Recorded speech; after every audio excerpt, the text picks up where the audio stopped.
A group of high school students were just hanging out when they saw it. Military trucks rolled by, packed with other students riding casually in the back. The girls were instantly starstruck by the incredibly handsome guys passing right in front of them. Naturally, the other boys grumbled that these guys were nothing special. Just some stuck-up kids from that fancy, so-called warrior school. But to understand how we got here, we have to look back at how everything originally collapsed. While everyone was busy living their completely normal lives, the world suddenly got a terrifying wake-up call. Portals ripped open in the sky, and dozens of dragons poured down. The kind of apocalyptic nightmare you only see in anime was suddenly happening right here. Monsters crashed straight into the busy city streets, leaving every single person frozen in absolute terror. Later, scientists discovered another planet out there that was eerily similar to Earth. And by the way, turns out neither of these giant planets was actually flat at all.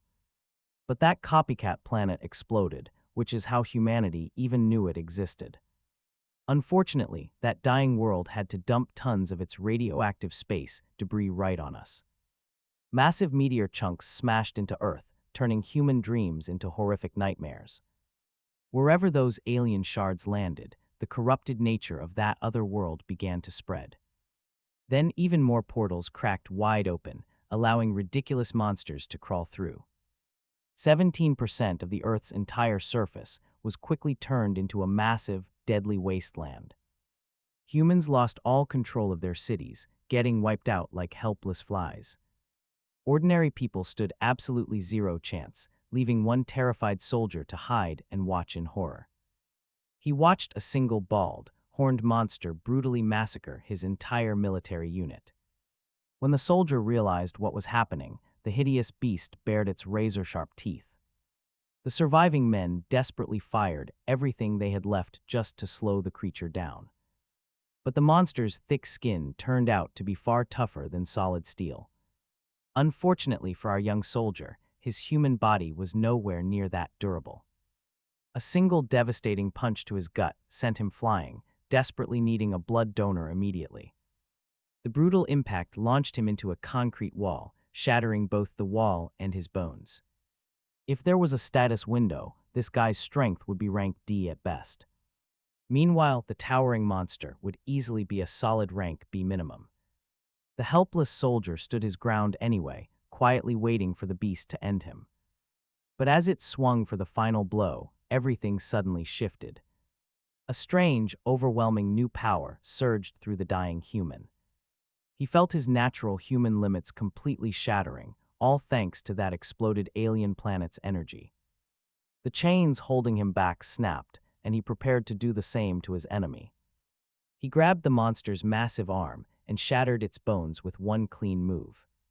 That incredible, historic moment became the absolute first recorded case of a human being successfully awakening.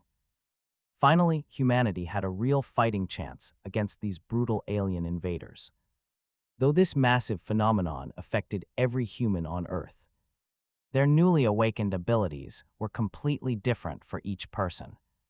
Some immediately chose to train and hone their gifts, while others searched for a worthy purpose. Amidst this heavy chaos, another giant portal tears open in the sky.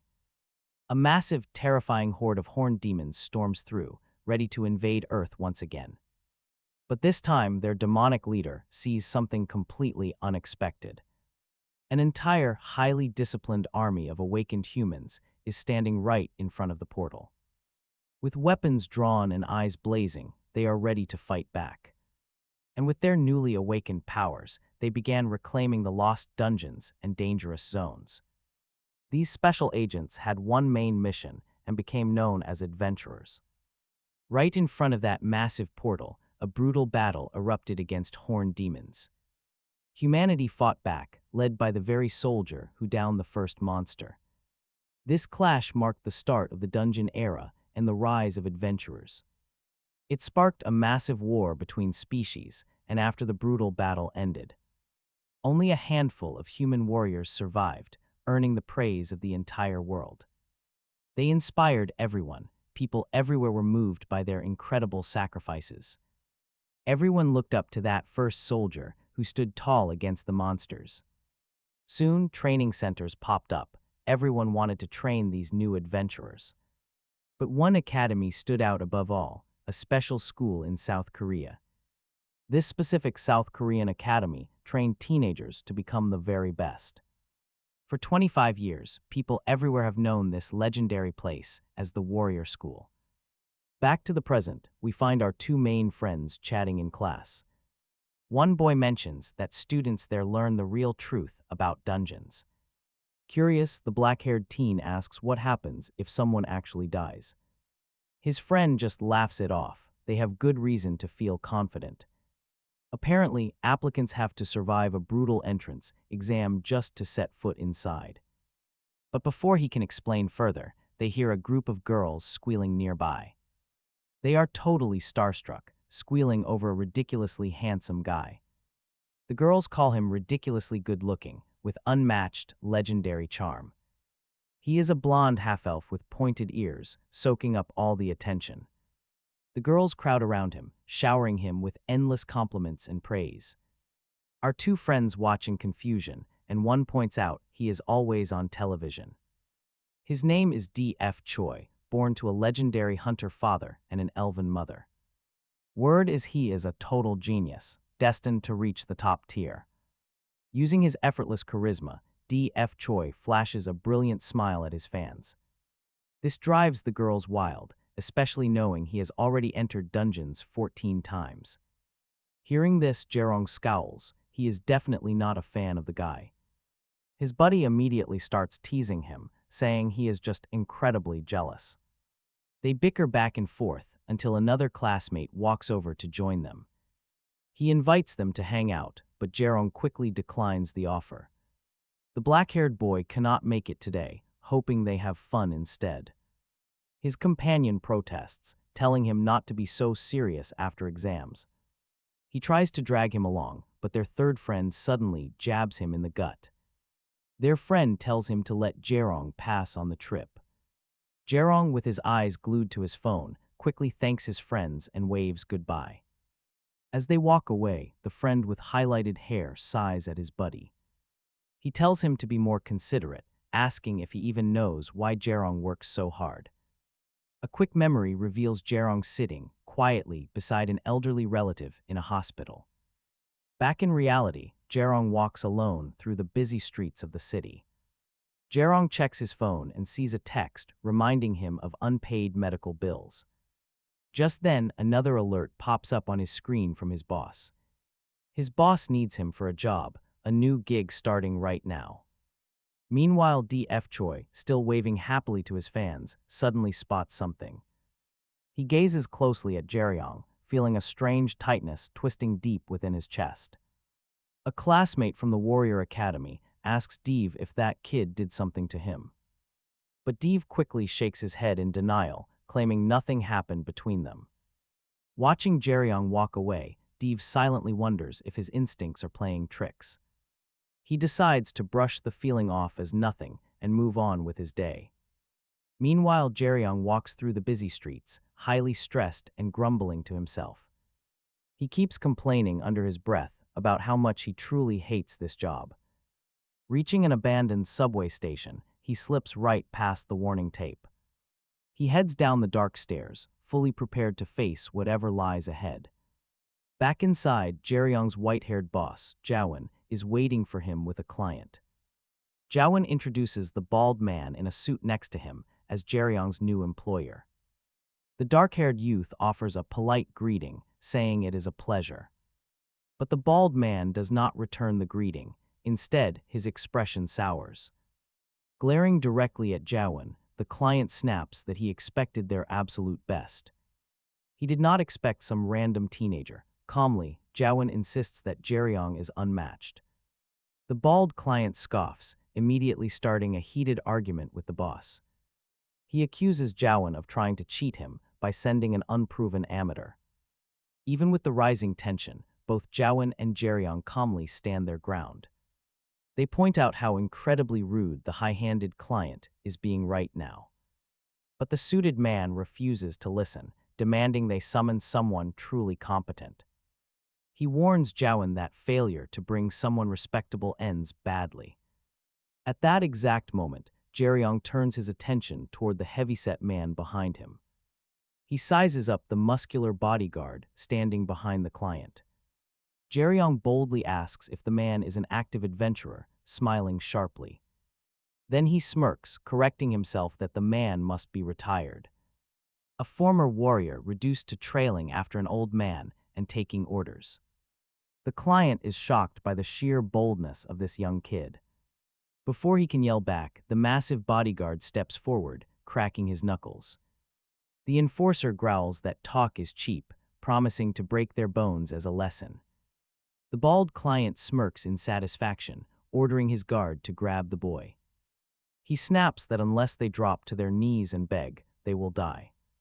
Feigning absolute terror, Jerong puts on a highly dramatic, mock-frightened act.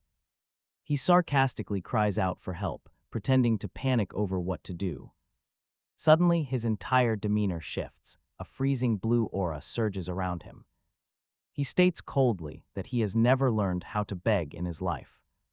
After all, he has illegally run dungeons 371 times. Let us pause to look at how this highly lucrative smuggling system works. Every single day, brave adventurers enter dangerous dungeons to hunt down monsters. Once cleared, these ruins yield incredible treasures hidden deep within the chambers. Some of these artifacts possess power far beyond normal human comprehension. But before leaving, every single treasure must undergo strict government inspection. This is vital to keep highly volatile items away from bad actors. Otherwise, these unstable relics could easily trigger widespread and massive destruction. The official association registers every piece, charging hefty taxes based on its value.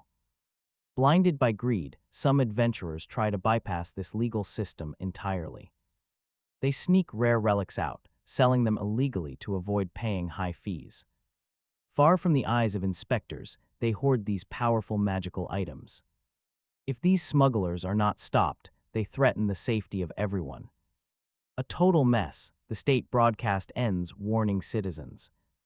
They urge everyone to report any smuggling so criminals face justice. Back at the warehouse, the showdown with the ex-adventurer is about to begin. Jowan remains completely unfazed, calmly lighting a cigarette while they face off. The bald client glares in disbelief, baffled by Jowan's relaxed attitude. Watching the fighters square up, the man asks Jowan if he's serious. Jowan just raises an eyebrow, asking if the client is getting cold feet. The boss takes offense, firing back that they are the ones who should worry. He boasts that Pilgi, his massive fighter, did not retire from injuries. The brute was actually kicked out for brutally turning on his own team. And Pilgi will not show any mercy today. Hearing this, Jerong smiles. Terrifying, he mocks the giant's violent past with heavy sarcasm. Jerong calls Pilgi a common criminal, which only makes the brute grin. Pilgi boasts that the teammate he slaughtered was weak and dragged him down. He claims he was just taking out the trash. Jerong just chuckles. He replies that Pilgi should look in a mirror because he's garbage too. An absolute fool, he lost everything because of his own stupidity. Before Jerong can say another word, Pilgi charges with a massive punch. He swings directly at Jerong's face, but his eyes suddenly widen in shock.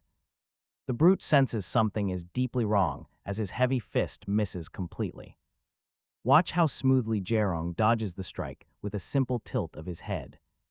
The boy calls the sudden attack incredibly rude, which absolutely infuriates Pilgi. A wild green energy erupts around him as he lunges to crush the kid. Always eager to provoke, Jerong warns that he is going to kick back. With a sudden burst of speed, the young fighter leaps into the air. He delivers a devastating kick straight to Pilgi's jaw with incredible force. Dazed, the massive giant struggles to process what just happened. Unbelievable speed. While Jowan stays calm, the bald boss is completely stunned. Jowan confidently reminds him that he only hires the very best. Meanwhile, Pilgi stands there frozen, completely shocked by the teenager's power. Jerong starts mocking him, acting surprised that the giant is so weak. Jerong admits he expected this giant brute to put up a better fight. Jowen quietly observes that Lee's fighter is completely out of his league. The boy handles him like a mere child, showing terrifyingly professional combat instincts. His speed and the heavy power behind his kicks are elite, Jerong comments. That the ex-adventurer is finally realizing he cannot win this match. But the bald client refuses to yield, claiming the kid got lucky. It was just a lucky fluke shot, but before the client can complain further, Jowen cuts in, admitting he can only feel pity for their giant opponent. Blinded by pure humiliation, Pilgi tears off his shirt, his energy surging wildly. Jowen immediately recognizes the physical build, identifying Lei's fighter as a tank. Beside him, the bald boss is shocked Jowen read his man so easily. He casually tells the old man not to look so shocked, as the bulky man sneers. The brute claims that regardless of whatever cheap tricks Jerong uses, he is still nothing but a cheap smuggler, so he is going to show him a real fight. Suddenly, thick veins bulge across Pilga's body as his energy begins to flare. He charges up a vibrant green aura. Jerong explains that after the dimensional connection, humanity unlocked powers far beyond normal limits, yet everyone has different talents and archetypes, leading to entirely unique latent abilities. Naturally, adventurers went through specialized training tailored to their class. They assigned roles to build the perfect party, looking at his rival. Jerong quietly notes that one of those classic roles is the tank. Pilgi grew incredibly solid and muscular by using high-tier buffs.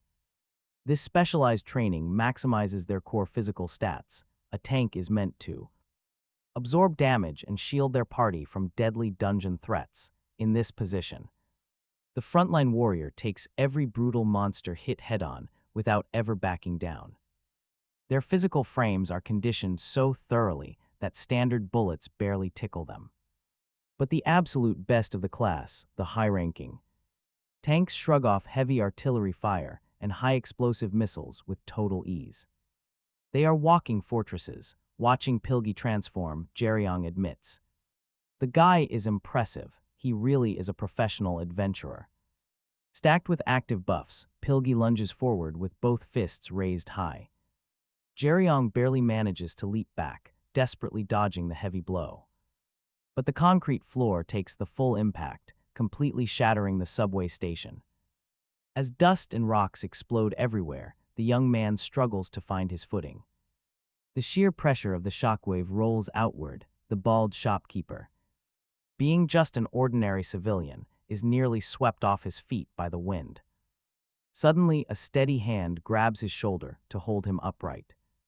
It is Jowen, completely unbothered by the chaos, who asks the man if he is okay. The store owner sighs that high-end mighty adventurer is a real jerk for destroying an innocent guy's shop over a stupid grudge. Pilgi storms back in, launching another straight-ahead rush toward Jerong. The young man keeps his guard up, tracking his opponent's movements. Pilgi throws a massive hook, but Jerong slips under it. Grinning like a maniac, Pilgi mocks him. "What's the matter, kid?" He demands to know why Jerong isn't playing his usual dirty tricks anymore. The boy stays quiet, analyzing his opponent. He replies that he's not stupid enough to walk right into a tank's obvious trap. Feeling the crushing power radiating from Pilgi, Jowen smiles. The former professional really knows his stuff. His heavy strikes pack the punch of a speeding truck, enough to instantly shatter normal bones. Worried about the property damage in his precious market, Jowen tells Jerong to end the fight quickly. If he doesn't, he will have to cover the massive repair bills out of his own pocket.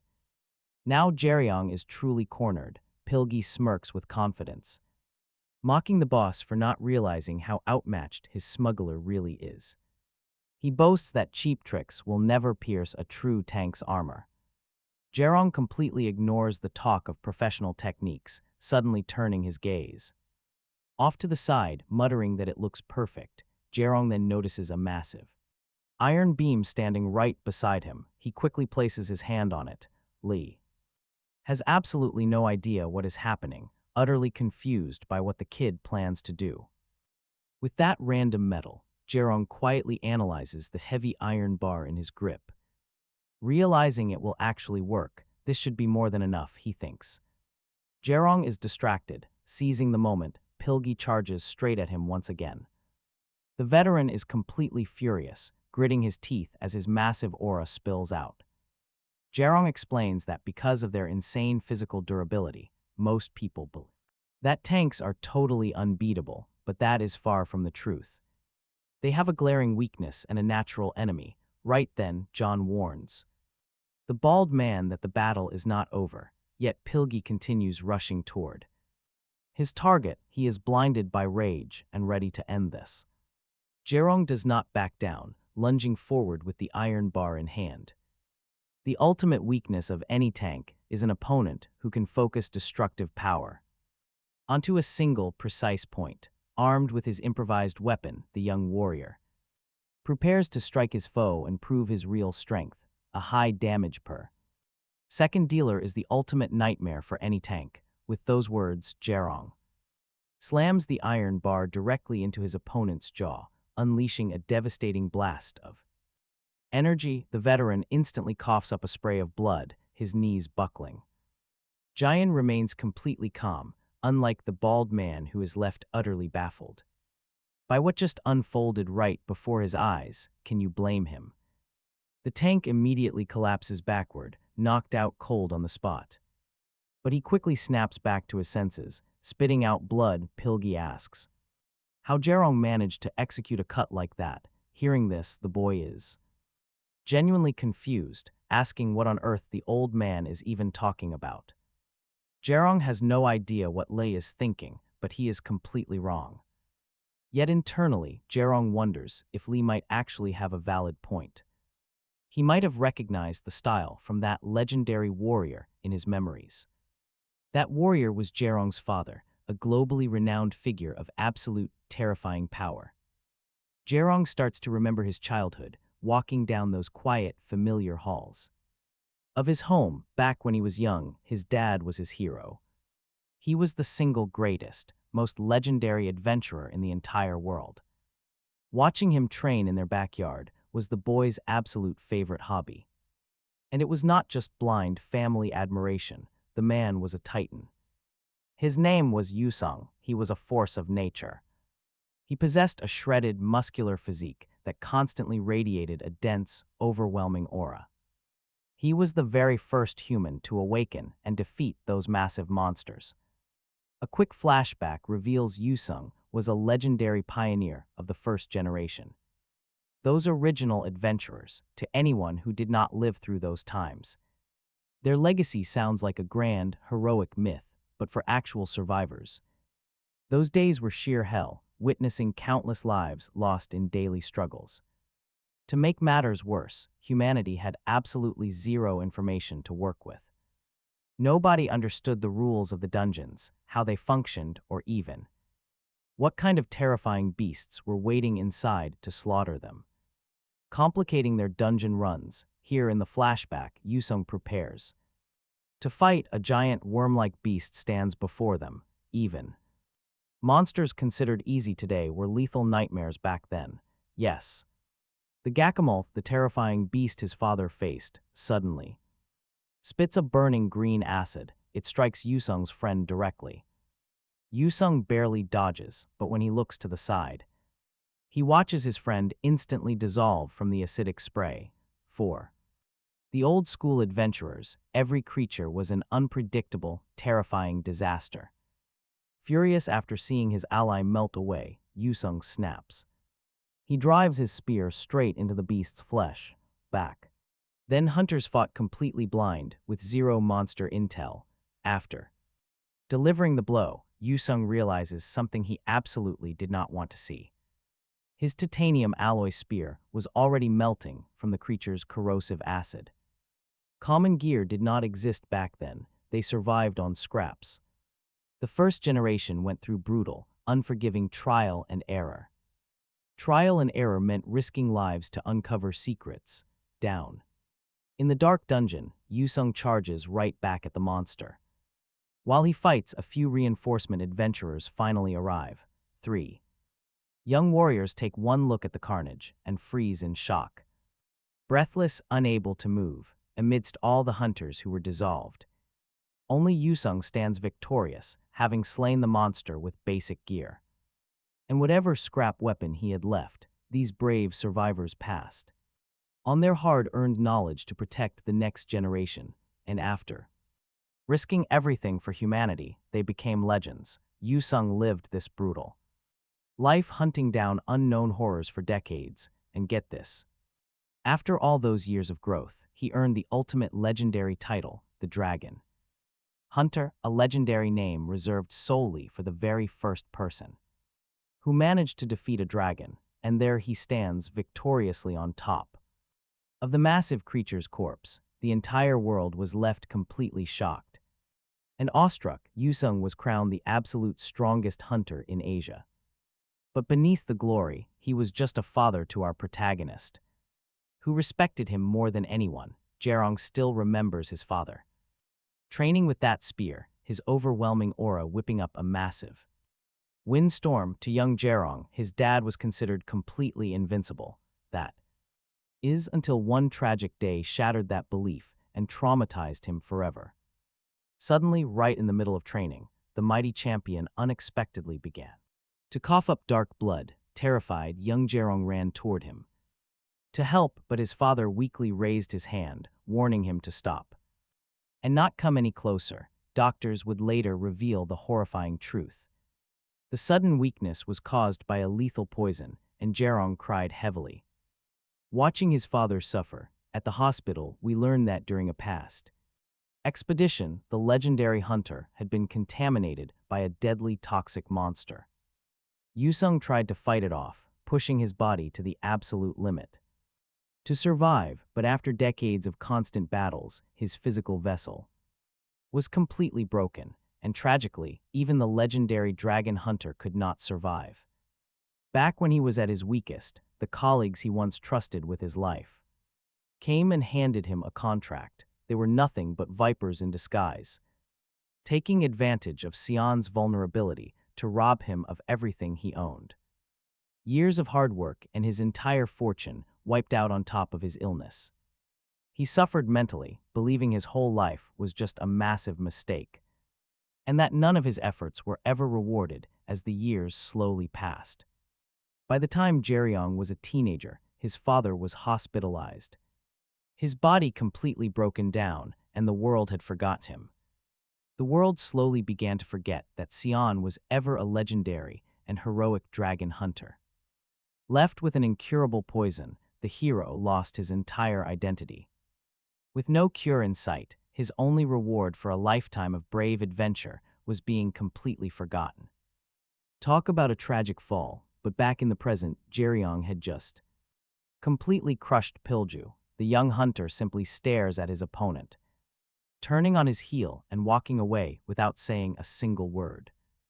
Fueled by those dark memories, Jerong is incredibly irritated, flinging his heavy iron weapon aside and heading straight for the exit.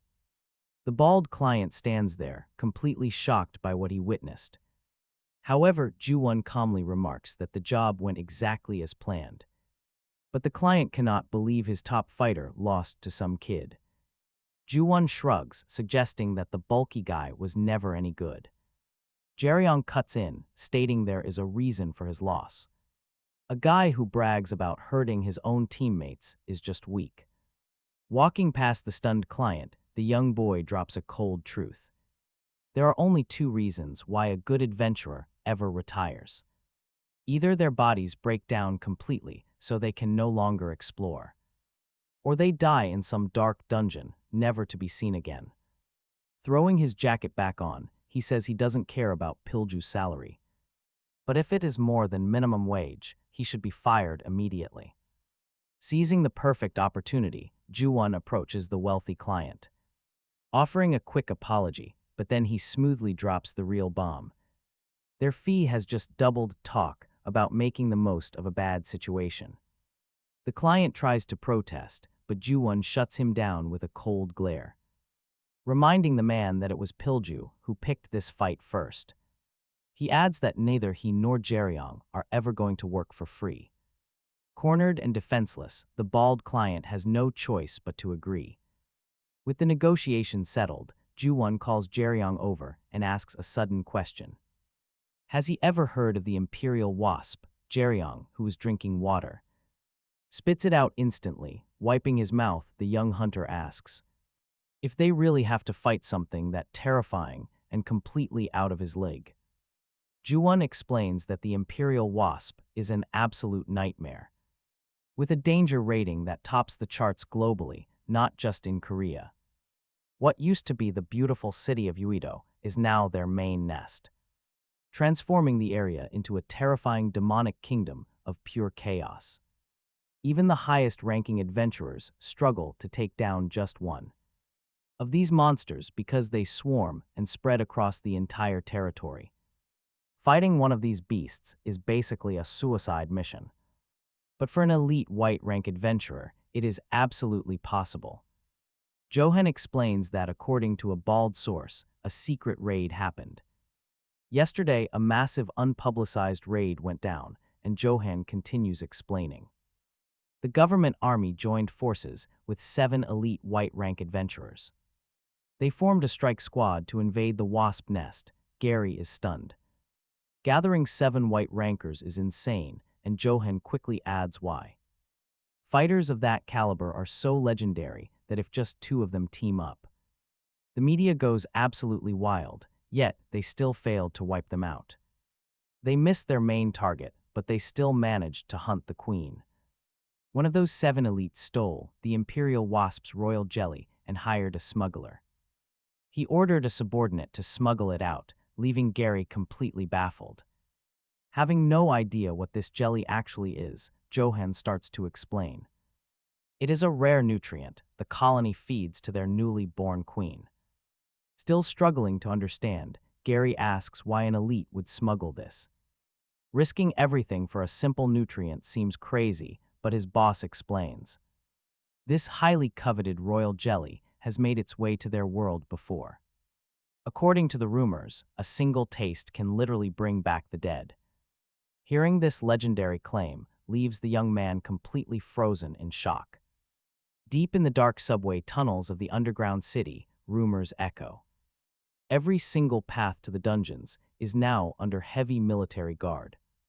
A lone figure walks through the empty, dusty corridors of the subway.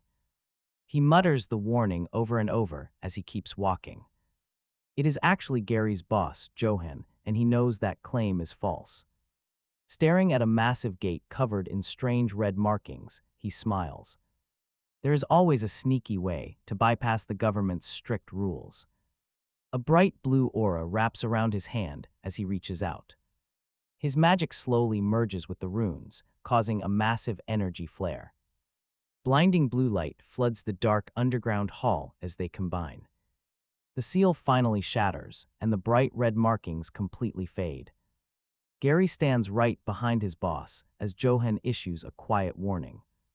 Even if he sounds like a broken record, Gary needs to stay alert. This upcoming smuggling run is going to be incredibly annoying and dangerous. Unlike his usual self, Gary keeps quiet and stays lost in thought. The silence stretches on until Johan decides to wake the boy up. He exhales a thick cloud of cigarette smoke right into Gary's face. Coughing from the smoke, the young man waves his hand to clear the air.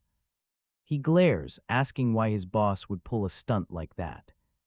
Johan chuckles, saying the kid was completely daydreaming instead of focusing on the mission. He wonders if the kid is still obsessed with that legendary medicine, the miracle cure that supposedly has the power to revive the deceased. Gary brushes it off, walking toward the gate with a skeptical look. A cure like that sounds way too good to be true anyway. Even if it is real, it probably can't save his dying father. Pushing those heavy thoughts aside, he slowly starts to open the door. It is the gate where his strong life begins. He thinks that if something like that truly existed, his father would never have abandoned that thread of hope. Passing through the open gate, the young man finds himself stepping into a vast mountainous region, with beautiful, sweeping scenery stretched out under a clear, beautiful blue sky. Gary shields his eyes from the bright sunlight, trying to get a clearer view of the breathtaking scenery right in front of him. Ever since the collision, dungeons have spawned across the entire globe, yet out of all of them, two stand out as the largest and most peculiar in Korea. The first is Jeju-do. Massive dungeon fused with a volcanic range, filled with active volcanoes and burning rocks. The second is fused with the Ari jungle, and at that very moment, the young man begins preparing to explore it. This unique jungle dungeon is located in what used to be Uido, in the middle of Seoul where Yu was. It is easy to spot a ruined city, now completely overtaken by a forest. The young man explains that with Uido at the center, Mapo, Yangshan, and other nearby cities are all controlled by this dungeon, with most of it remaining totally unknown. A large part of the area is only D rank, but Uido, where the wasp is located, is S rank. The courier carrying the precious royal jelly tried to transport it to the meaning area in Baroma. Jo-won explains that shortly after arriving there, the transporter went completely silent, and while he might have fled, that is highly unlikely. The boss believes the courier had to fight through endless threats just to survive. Now all the young protagonist has to do is head straight in there and secure that legendary royal jelly. But right before Jerong sets off, Joan gives him a stern warning, telling him not to get distracted out there and keep his eyes on the goal. Grinning as he slips on his mask, the boy playfully asks if the boss actually expects him to run away. Joan firmly responds that he knows the kid is far too smart for that. He then warns him to stay alert, reminding him how incredibly valuable the royal jelly is. After all, humans are not the only ones willing to kill for it. After his commander finishes his speech, the boy uses a rope to rappel down the cliff and lands safely in the forest. Standing there, he realizes that the intense scent of the sweet jelly must be filling the entire jungle, but looking down, he spots something that leaves him completely shocked and deeply annoyed. Right therein, the soft dirt is a massive, giant footprint, proving to him that dangerous beasts are already rushing toward the delicious aroma of the royal jelly.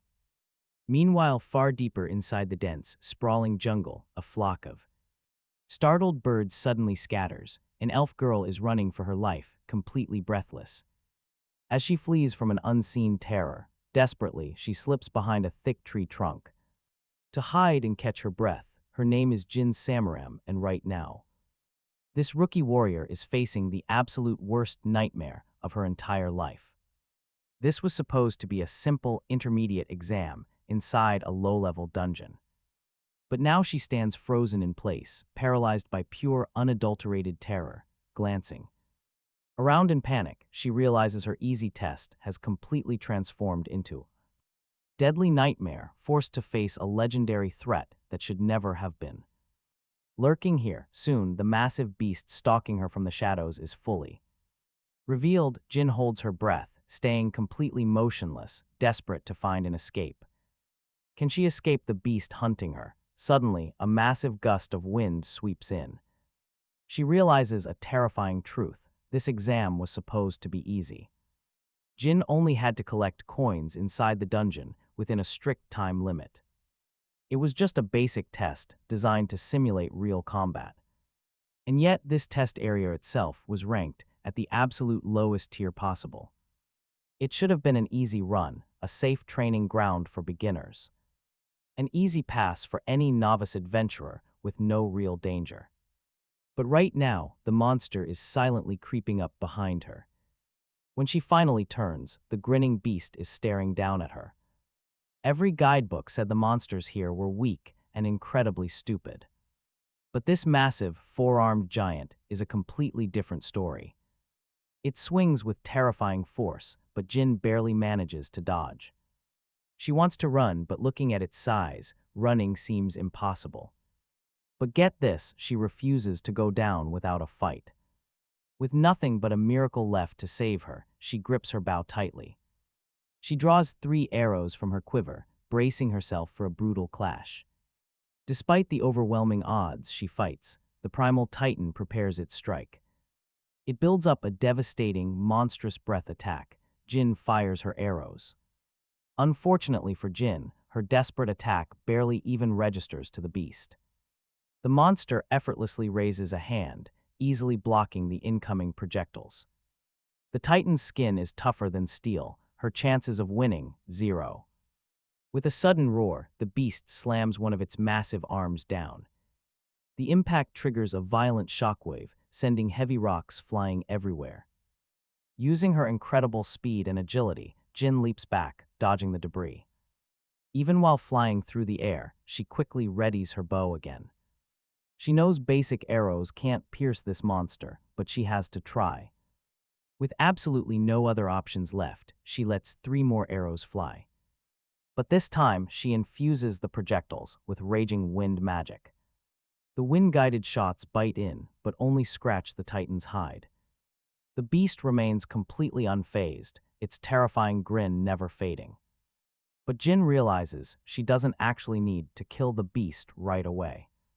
If she can draw it closer and make it drop its guard, she wins. Watch closely, she only needs 1 single split second of total distraction. She pulls back a new arrow, this one crackling with intense, blazing fire magic. Landing back on solid ground, she channels every ounce of mana into her shot. As an arcane archer, infusing spells into her arrows is her ultimate specialty. She stands her ground, determined to make it out of this alive. It is time to show this arrogant monster what she is truly capable of. Jin unleashes her flame bombardier skill, firing a shot that rips through the dirt. Her unique class lets her imbue any magical element without any limits. For her final stand, she chose the absolute biggest explosion she could muster. The moment the arrow impacts, it detonates in a blinding, massive flash. A devastating, roaring inferno erupts, lighting up the entire dark forest canopy. Jin stares intensely through the smoke, waiting to see if it actually worked. She prays the beast is down, but deep down, she knows better. That single heavy attack should have easily killed any 3-star threat. But the girl is completely paralyzed once the smoke finally clears. The terrifying beast is spotted clinging to 2 trees, having barely dodged her deadly strike. Escaping by a hair, the beast looks down with a furious, bloodthirsty glare. Absolutely enraged by the sheer audacity of its prey, even with all her raw magical power. That move only works if it actually hits. Panic immediately floods Jin's mind, forcing her to accept that she might actually meet her end right here. Since she has absolutely no cards left to play, before she can even plan her escape. The massive beast drops to the forest floor, fully intent on tearing her to shreds. It lunges forward, and in a split second of pure panic, Jin bolts in the opposite direction to escape. The psychotic titan pursues her with a twisted, sadistic grin, clearly just playing with its helpless victim. But get this, out of nowhere. A miracle drops straight from the heavens just as she prayed, and our main character suddenly appears, slamming his weapon directly into the giant beast. Looking up, Jin is completely shocked by the sudden rescue, staring at her mysterious savior like a legendary hero. Floating in midair, Jerong briefly locks eyes with the young girl he just rescued. While Jin stands completely frozen, meanwhile the towering monster, having taken a heavy blow straight to its chin, stumbles back, struggling to stay upright. Landing safely on a high tree branch, Jerong quickly assesses the situation, realizing that even though he connected a solid hit to the jaw, it was barely enough to slow it down. Peering down, he notices the beast is already glaring up at him with pure hatred. Jerong acts fast. Reaching into his pocket, he pulls out a strange device. A unique item commonly used as a tool by experienced adventurers, with some bait in one hand and this special tool in the other, he boldly charges forward to slay the beast. Watching this unfold, Jin is completely blown away. Honestly, can you blame her? She never imagined anyone would be reckless enough to charge a massive titan head-on. To her, the brave young warrior is running straight into a swift and certain death. As the furious primate titan lunges forward, swinging two massive, destructive arms. Raising his voice over the chaos, Jerong screams for Jin to close her eyes immediately.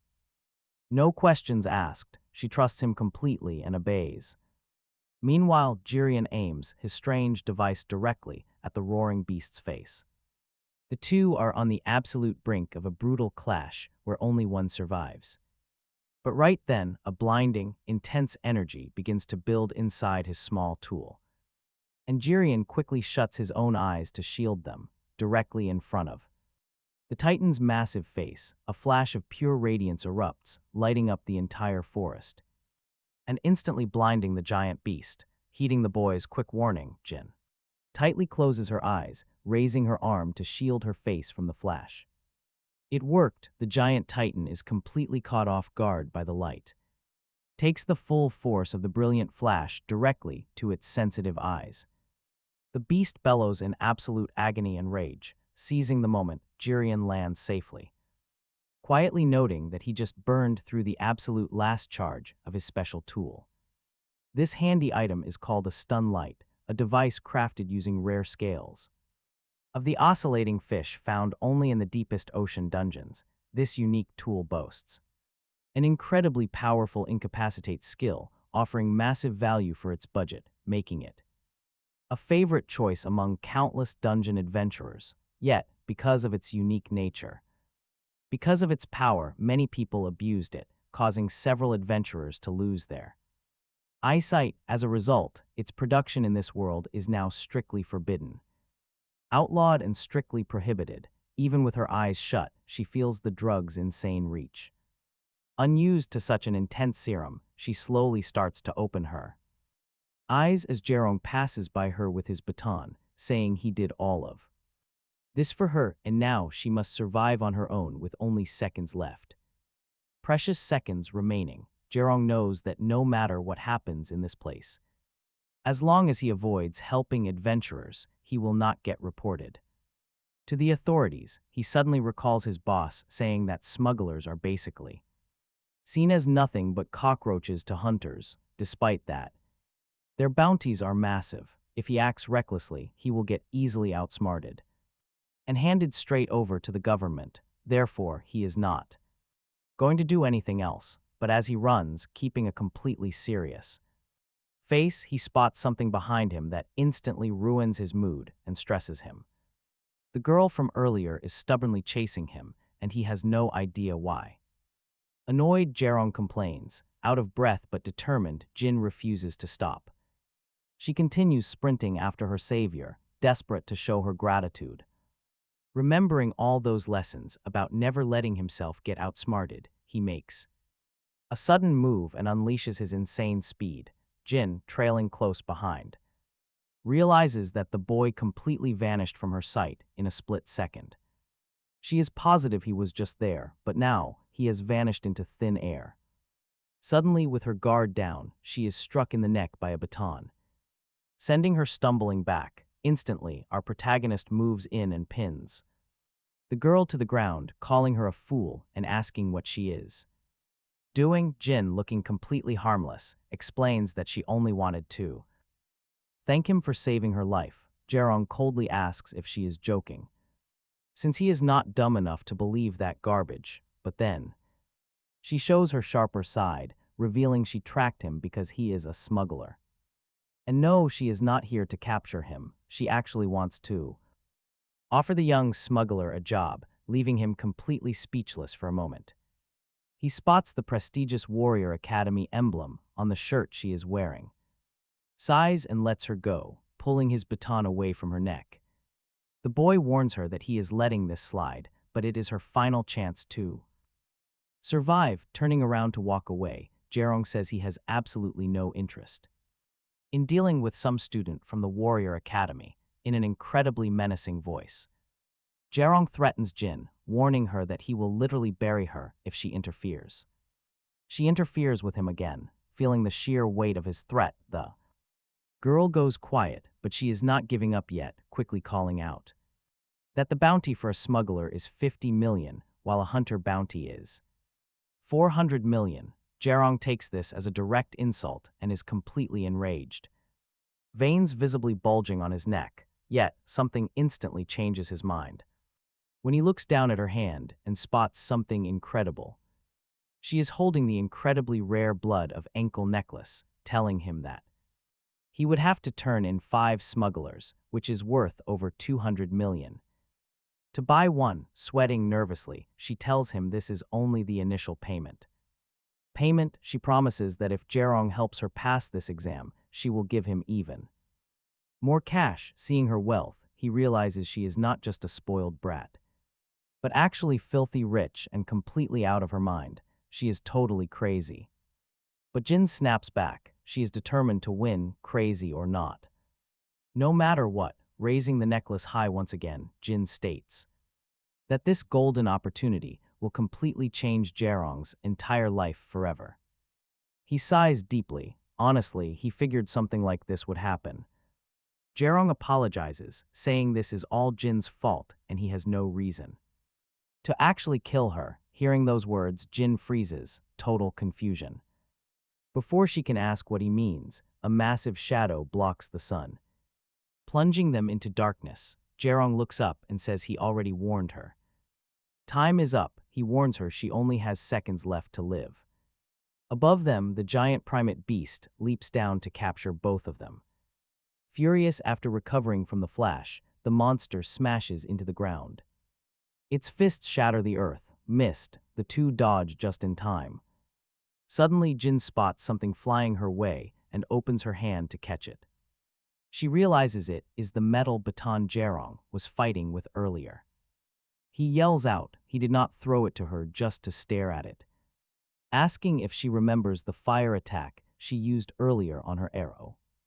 Jerong wants her to do it again, channel her flames into the baton, and toss it back, but Jin completely panics. She has nothing left. She is totally drained of magic. Before she can complain, Jerong insists she must make it work right now. The Titan attacks once more, and Jerong warns he cannot keep the Titan distracted with bare fists for much longer. She has to move right now, no excuses. Gritting her teeth, Jin begins channeling her magic, knowing she has less than a quarter of her mana left after spending it all on her last strike. As Jerong continues to clash with the Titan, the young woman realizes she cannot do any real damage to the monster with this little power. Maybe she should just run, let him keep the beast busy. Meanwhile, Jerong fights with absolute intensity, struggling to stay alive. Even while struggling, he keeps running to draw the creature's attention. Suddenly, the flaming baton comes flying back, perfect speed, perfect precision, flying toward him, and Jerong catches the burning weapon with absolute ease. Having poured the last of her energy into that throw, Jin feels completely insane. For risking so much for him, Jerong leaps high into the air, spinning the baton, but then he scoffs. He is disappointed. He yells that this power is way less than what she used before. No matter, he believes it is enough to finish this. Wielding the weapon with supreme confidence, he charges right at the giant beast. As the clash reaches its peak, Jin remembers a crucial lesson that the Academy instructors have repeated more times than they can count. Watching this unbelievable fight, she knows that brute strength is not everything. When facing a high-level monster, an adventurer needs something far more critical. The ultimate key to survival in battle is a perfect sense of timing. Yu executes his plan perfectly, dodging every blow while waiting for his opening. He knows the secret to victory is all about timing and landing precise strikes. Right on cue, the giant primate titan misses its swing, leaving itself completely exposed. This is the ultimate rule of combat. Adventurers must make every single strike count. Watching from the sidelines, Jin is completely blown away by Yu's incredible combat skill. Yu flawlessly evades the beast's relentless onslaught, waiting for the perfect window to strike. He seizes his moment and drives his baton straight into the monster's chin. A violent blast erupts, and as the smoke clears, the monster's face is completely shattered. With the beast's jaw disfigured, the glasses Yu was wearing suddenly shatter. Yet seeing that his strike hit home and the battle is won, the young man lets out a satisfied smile as the scene shifts to a warm memory. A beautiful school stands bathed in the golden rays of a brilliant setting sun. Little Jin had just finished playing with her classmates, getting ready to head back home. She waves goodbye, noticing her bodyguard waiting beside a luxury car to pick her up. The driver stands ready to take her home as she promises to meet her friends tomorrow. But as she walks away, Jin catches the quiet whispers of her classmates behind her back. They gossip about how incredibly lucky she is, born with everything she could ever want. Jin knows they are wrong, even though her high status lets her have almost anything. That is because her father is the powerful head of a massive conglomerate. He runs the Jin Song Group, a globally renowned powerhouse ranked 4th in South Korea.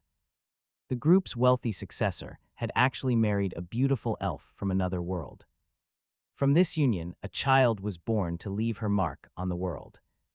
That child was Jin, a half-elf girl with dark hair and a deeply determined spirit. More than anything, she admired adventurers, seeing them as her ultimate heroes. Jin dreamed of becoming one, willing to give up everything to pursue that path. She was ready to abandon her family wealth just to follow her true calling. But get this, back in reality, a blonde elf claims her goal is impossible. Beside him, Jin lies completely exhausted on the dusty ground. The cold elf points out that her magical bloodline is far too weak. In his eyes, she might as well be nothing more than a regular human. He turns to Jin's father, warning him that pushing the girl any further is wrong. He advises that they should convince her to abandon this foolish dream and go home. But Jin's father, Yu, calmly replies that he isn't forcing her into anything. He is simply supporting his daughter because being an adventurer is her lifelong dream. Besides, having legendary elven talent has never been a strict requirement for the job. The blonde elf begrudgingly agrees, admitting she does have decent skill for a human. Still, her power is only slightly above average, which is simply not enough. No matter how hard she works, her efforts will never yield real results. The elf warns Yu to be realistic about his daughter's unique background. She is not a normal kid who will quit when things get tough. She inherited the stubborn streak of her mother, who happens to be the elf's sister. Even so, he coldly reminds them that her hard work has clear limits. She will never stand a chance against the truly monstrous elite human warriors.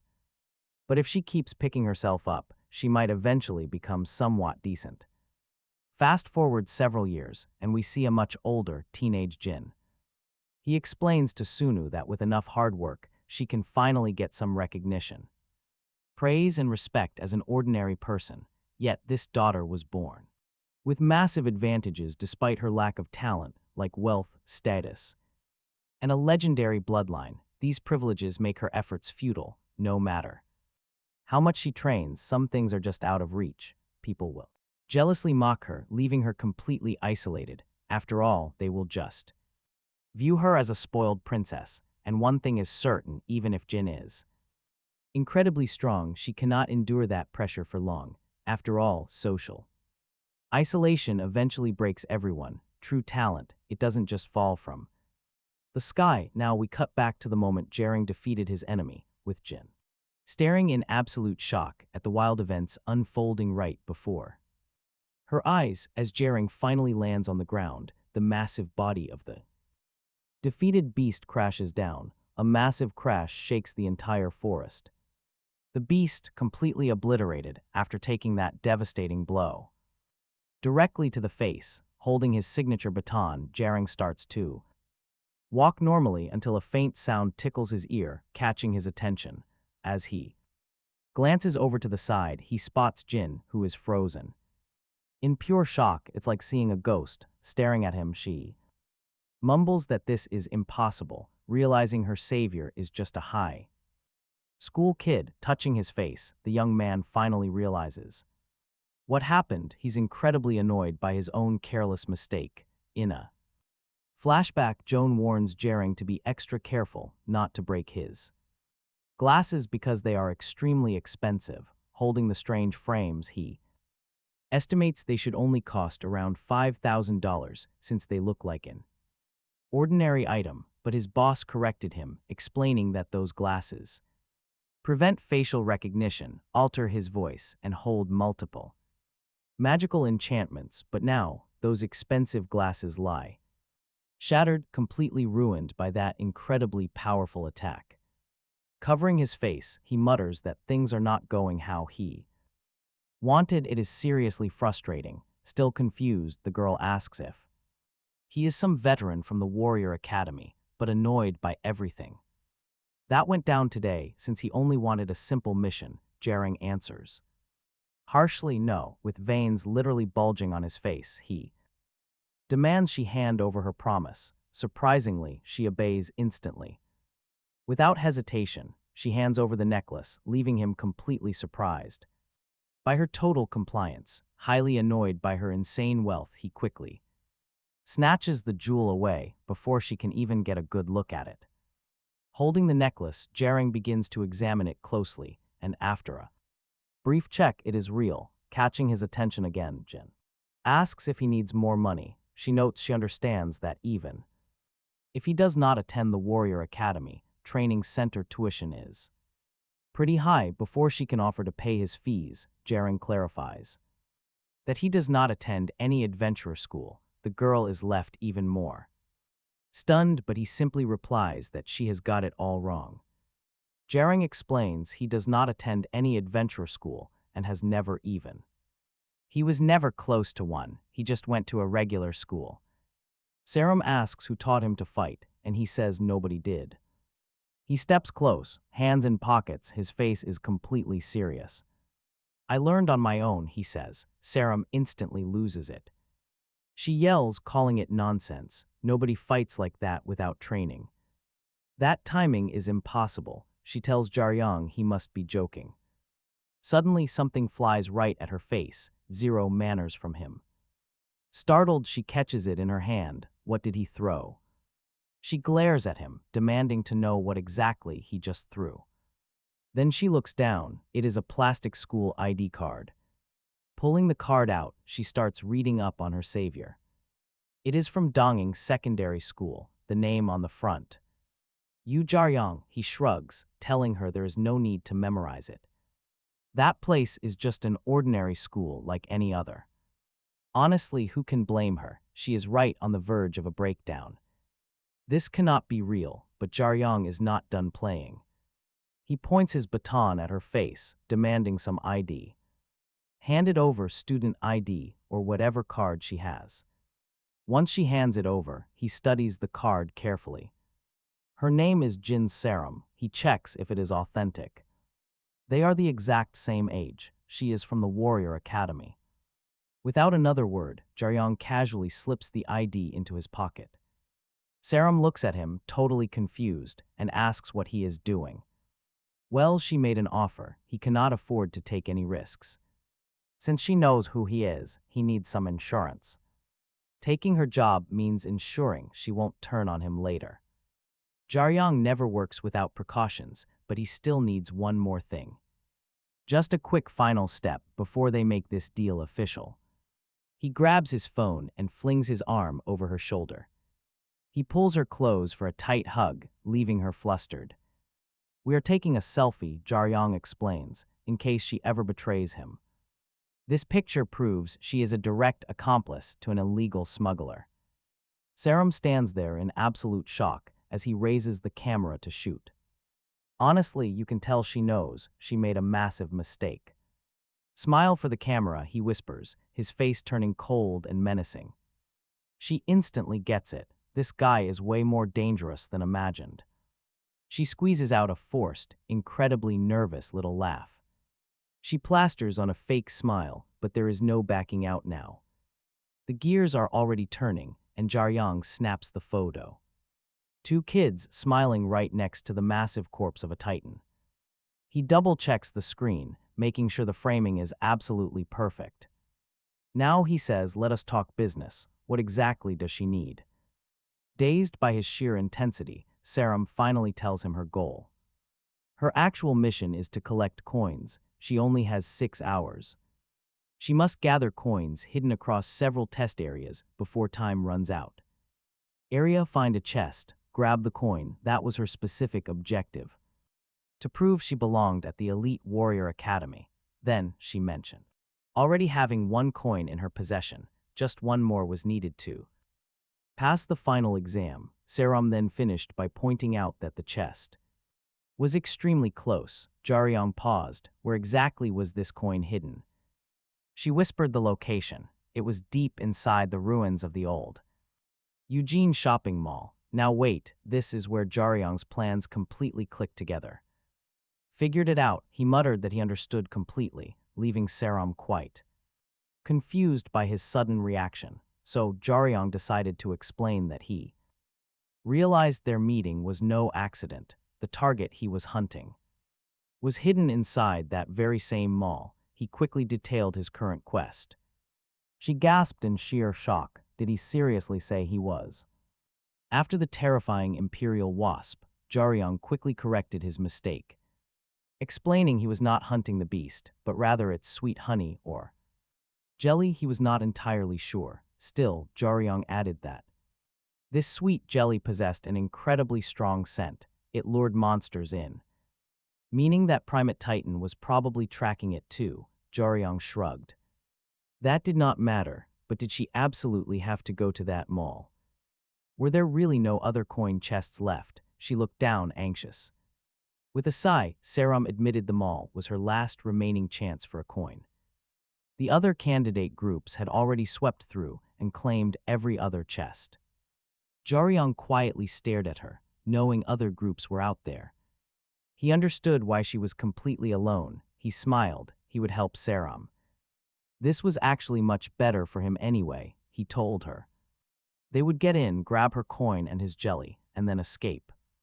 In total safety, Jerong opened his mouth to discuss payment, but Saram blurted out she would pay $950 million.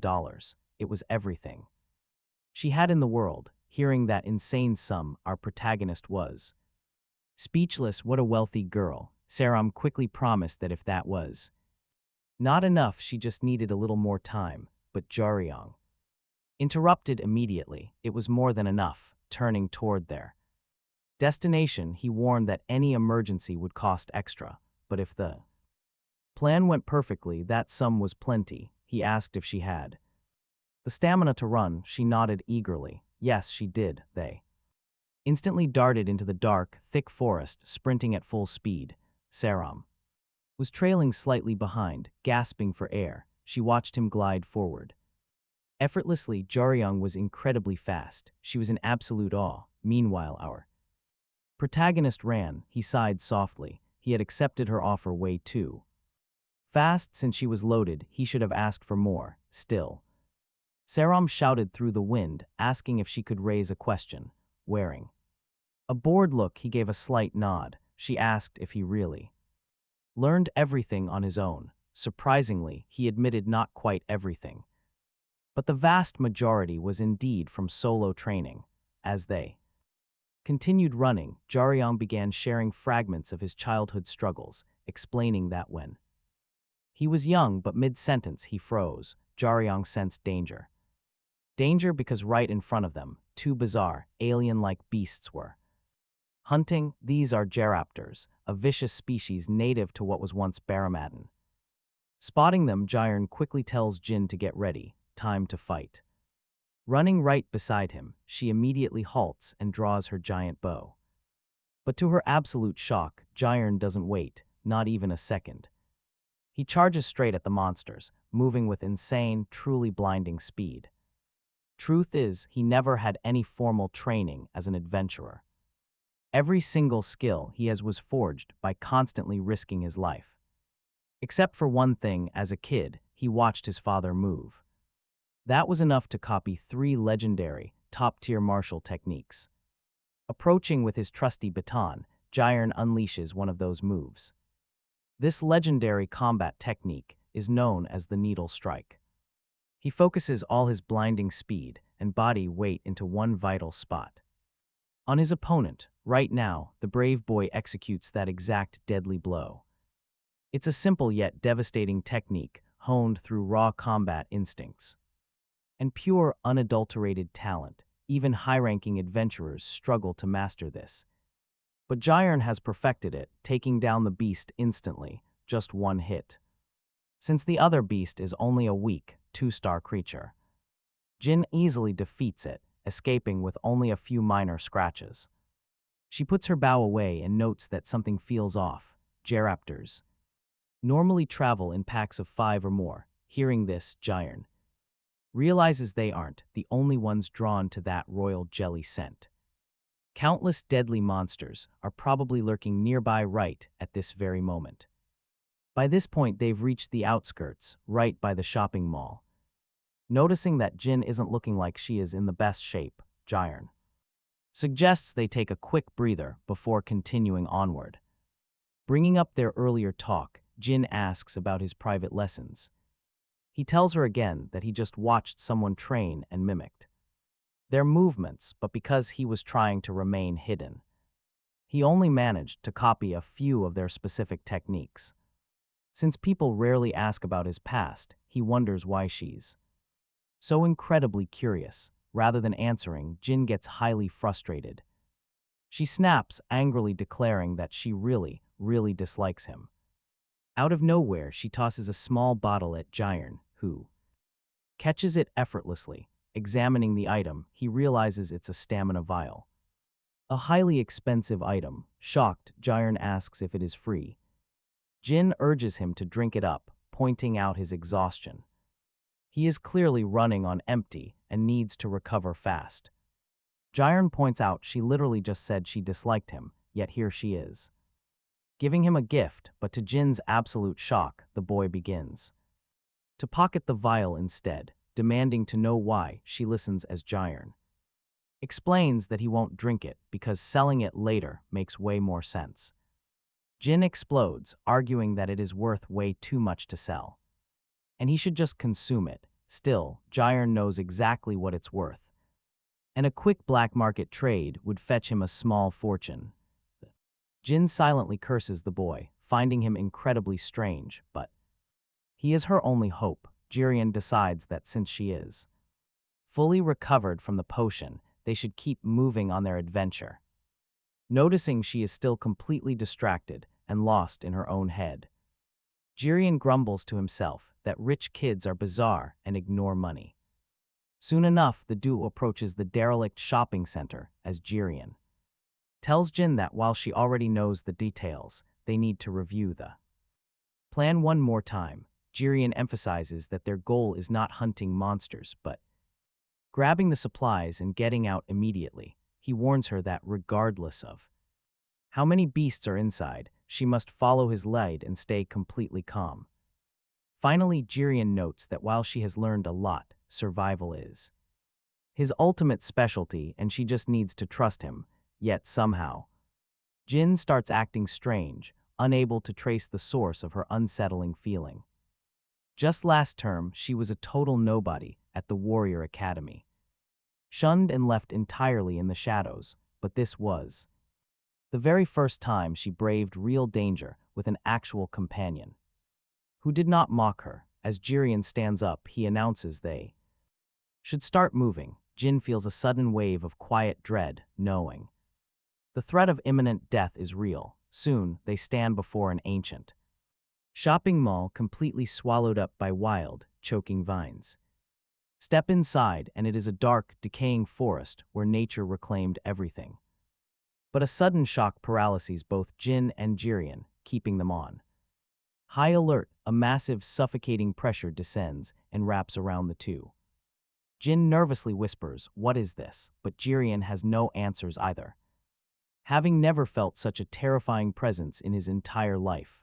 Looking ahead, they spot a trail of horribly butchered monster corpses. Whoever did this possesses power beyond imagination. Humans can be remarkably brave when pushed, but when events spiral outside the plan, fear instantly takes hold.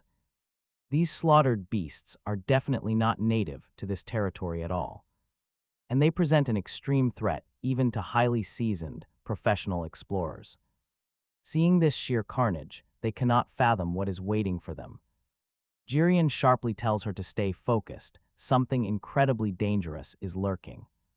She already knew the dark risks, but seeing this horrific scene in person is far more terrifying than she ever imagined. Still, nothing has changed. Just as he stops speaking, Jin spots movement deep within the shadows. A giant silhouette is shifting. Sensing the danger, Jirian instantly draws his spear. The creature rises, a deadly slasher lip, rated between 2 and 3 stars. Without wasting a single second, the boy charges straight ahead. The beast's jaw splits wide open, unleashing a massive, fleshy tongue that whips directly toward him. Jirian reacts instantly, raising his heavy staff to block the sudden attack, but something feels terribly off this time. The creature's tongue wraps tightly around his weapon, refusing to let go. Using its immense strength, it retracts the limb and drags the boy forward, right along with his weapon, before getting pulled straight into the beast's jaws. He lets go of the staff, otherwise he would have been swallowed whole. Watching from safety above, he glares at the beast. Time to move. He prepares a massive dropkick, direct hit, perfect accuracy, from a distance. The girl watches closely, waiting for her chance, but he remains calm. He scoops his staff off the dirt. She is absolutely terrified. She never expected this beast to still be breathing. Its survival rate is insanely high. The boy explains that there is a strategic reason behind this. He deliberately kept it breathing, an early warning system, just in case. This monster screams for backup when threatened, alerting him to any intruders. She remains completely lost and asks who exactly he is trying to warn. Himself, he refuses to just sit around waiting. Suddenly, a mysterious traveler appears, grumbling about having too much mess to clean up. All that hard work left him pretty exhausted. The girl freezes. She is highly anxious, whispering to ask if they know this stranger. The newcomer mutters, "Something feels wrong. These kids look way too green. No way they are smugglers." Then, he spots a crest on her clothes. In a flash, he completely vanishes. Suddenly, he is standing right in front of them. "Are you Academy students? Talk about terrifying speed." She quickly nods, confirming they are. He sneers at their squad. He has no idea what garbage team they belong to, but what a pity. They are going to die right here. She panics, but the boy shouts at her to ignore his trash talk. This is no ordinary explorer. She should have guessed. He is an assassin sent to kill them. His target is the royal jelly. The rogue admits he lost contact with his boss. He really shouldn't steal unauthorized cargo, but you only suffer the consequences of your actions if you get caught. Besides, he has been very lucky. He heard rumors his partner was transporting highly valuable treasure. The original plan was a quick ambush. But plans changed. Now he must exterminate these pests. He knows his target came inside, but still cannot find him. He assumes the target is hiding in some secret smuggler den. Hearing this, the boy finally understands what happened. It clicks. The communication blackout at the smuggling center was not from wasp venom. This newcomer orchestrated the entire blackout, even without a single clash starting yet. Jerong instantly senses the massive danger. This opponent is tough. The assassin calmly offers them a quick, painless death if they cooperate. This killer is clearly on a completely different level. He is far stronger than the weirdo from before, Jerong whispers to the girl, telling her to grab the coins and flee immediately. He will buy time. With this killer around, the path is likely clear. Before he can even finish speaking, the enemy lunges forward. Despite his abnormal speed, his sword misses. The boy yells again. "Run, stop being foolish. For them to get paid, she must stay safe." Watching her escape, the assassin frowns. This is bad. He complains that escaping alone is a highly foolish mistake. Staying together increases their survival odds, but Jerong tunes him out. eyes burning with determination. His chances of survival were slim, but the boy had pure determination. That staff swung with lethal mastery, absolutely terrifying the freak who realized his every move was telegraphed. Suddenly, something rushed straight toward his face, Jerong's heavy boot, stomping him right in the nose. The creep went flying back from the impact, but the kid knew this fight wasn't over. The weirdo struggled up, muttering about how surprisingly tough the kid actually was.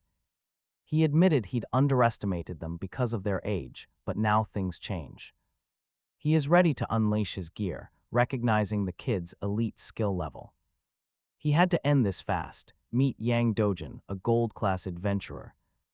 Meanwhile, the ground nearby lies cracked with deep fissures under a steaming kettle. A calm voice notes the heat is perfect, and honestly, these instant noodles taste incredible. Glancing over, he offers some to the angry bald guy, who flatly refuses the food. He tells him to sit and relax, since their sleeping partner won't be waking up anytime soon. The bald man fumes. He paid a fortune to a guy now napping on the job. He paces around, loudly bragging about how he used to be a real adventurer. The other man tells him to cut the sleeper some slack. He did his best. He did not lose due to poor skills. Honestly, his loss was almost inevitable here. You see, people forget that adventurers are trained to hunt monsters, not people. He's an expert at exploring and survival, completely unprepared for direct human combat. Without that specific experience, losing to a vicious smuggler was just a matter of time. The bald man scoffs, arguing that he's heard very different stories about adventurers. Truth is, many of them clash constantly behind the scenes. As their rankings climb, the treasures grow, and brutal conflict becomes unavoidable. Even close allies will succumb to greed and stab their friends in the back.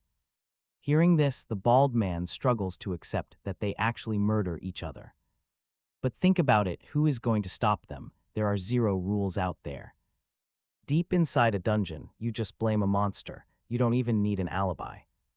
Honestly, the higher their rank, the more they must prepare to fight their own kind. But it is never that simple. This sleeping guy's rank just wasn't high enough. That's why he ended up face down on the dirt after trying to jump his partner. How pathetic. Getting caught proves this brawl happened way outside the dungeon's safety zone. They fought barehanded without their gear, leaving the bald man totally confused. He didn't even understand what gear meant, the high-grade weapons and armor they use. An adventurer brings these items inside. Even a low-tier sleeper becomes a threat with them. Specialized equipment is powerful enough to completely bridge the gap in raw strength. Proper gear accounts for at least half of an adventurer's total power. Jerong knew the weirdo hadn't dodged. The attack hit him dead-on with massive force. But that weapon has high defense. Right then, the creep smirked at him. He warns him not to lose focus. As the blade slashes down, Jerong blocks. Getting distracted mid-fight is pretty disrespectful to your opponent and your own survival. One tiny slip and your life can end in a split second out here. Seizing the opening, the weirdo boots the young kid straight in the stomach. The impact launches Jerong backward, forcing him to slide across the dirt. He digs his heels in to stop his slide, but the weirdo is already closing in. The guy lunges instantly, unleashing a flurry of lethal slashes with his blade. Unable to deflect them all, shallow cuts begin to pierce through Jerong's defense. A tiny scratch appeared on the boy's cheek, making the weirdo grin with sudden confidence. He mocked him, daring the kid to fight like he did earlier, if he even could. But that was impossible. The guy was wearing S-rank armor.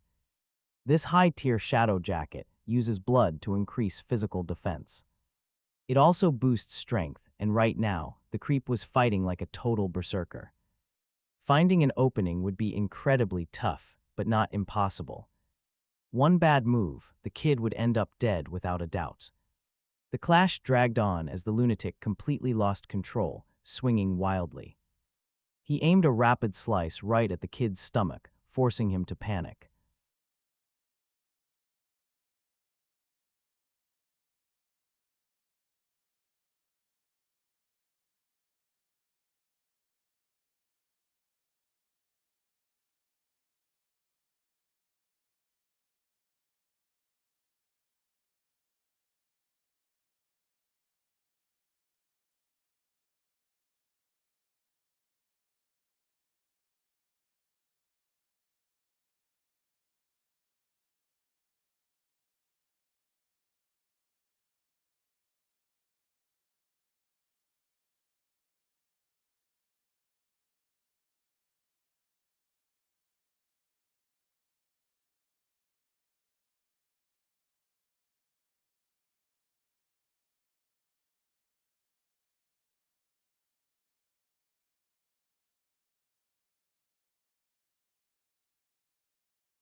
Zeke calmly tells him to do his best. This legendary adventurer is unlike anyone Jerong has ever faced before, looking completely unbeatable from every possible angle.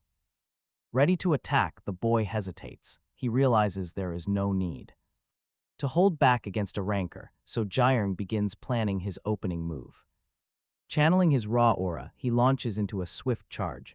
Zeke stands still, waiting for contact. Despite his casual look, Zeke is the seventh strongest rancor in South Korea, a top-class adventurer Jerong cannot spot a single opening, no openings. Still, he refuses to give up. He will force an opportunity. His battle strategy is remarkably simple. The moment his opponent attempts to dodge, he will strike from behind. But his heavy staff strike is effortlessly blocked with a single hand. That was not the plan. Zeke is on another level entirely, he remarks. That the young challenger is far more reckless than he first assumed. Standing right in front of him, Zeke counters with a brutal kick. Jerong feels a crushing impact. His body is sent flying straight into the wall. Zeke cannot understand one thing. Did the kid attack like that because it is a virtual simulation, or did he actually believe such a move would work?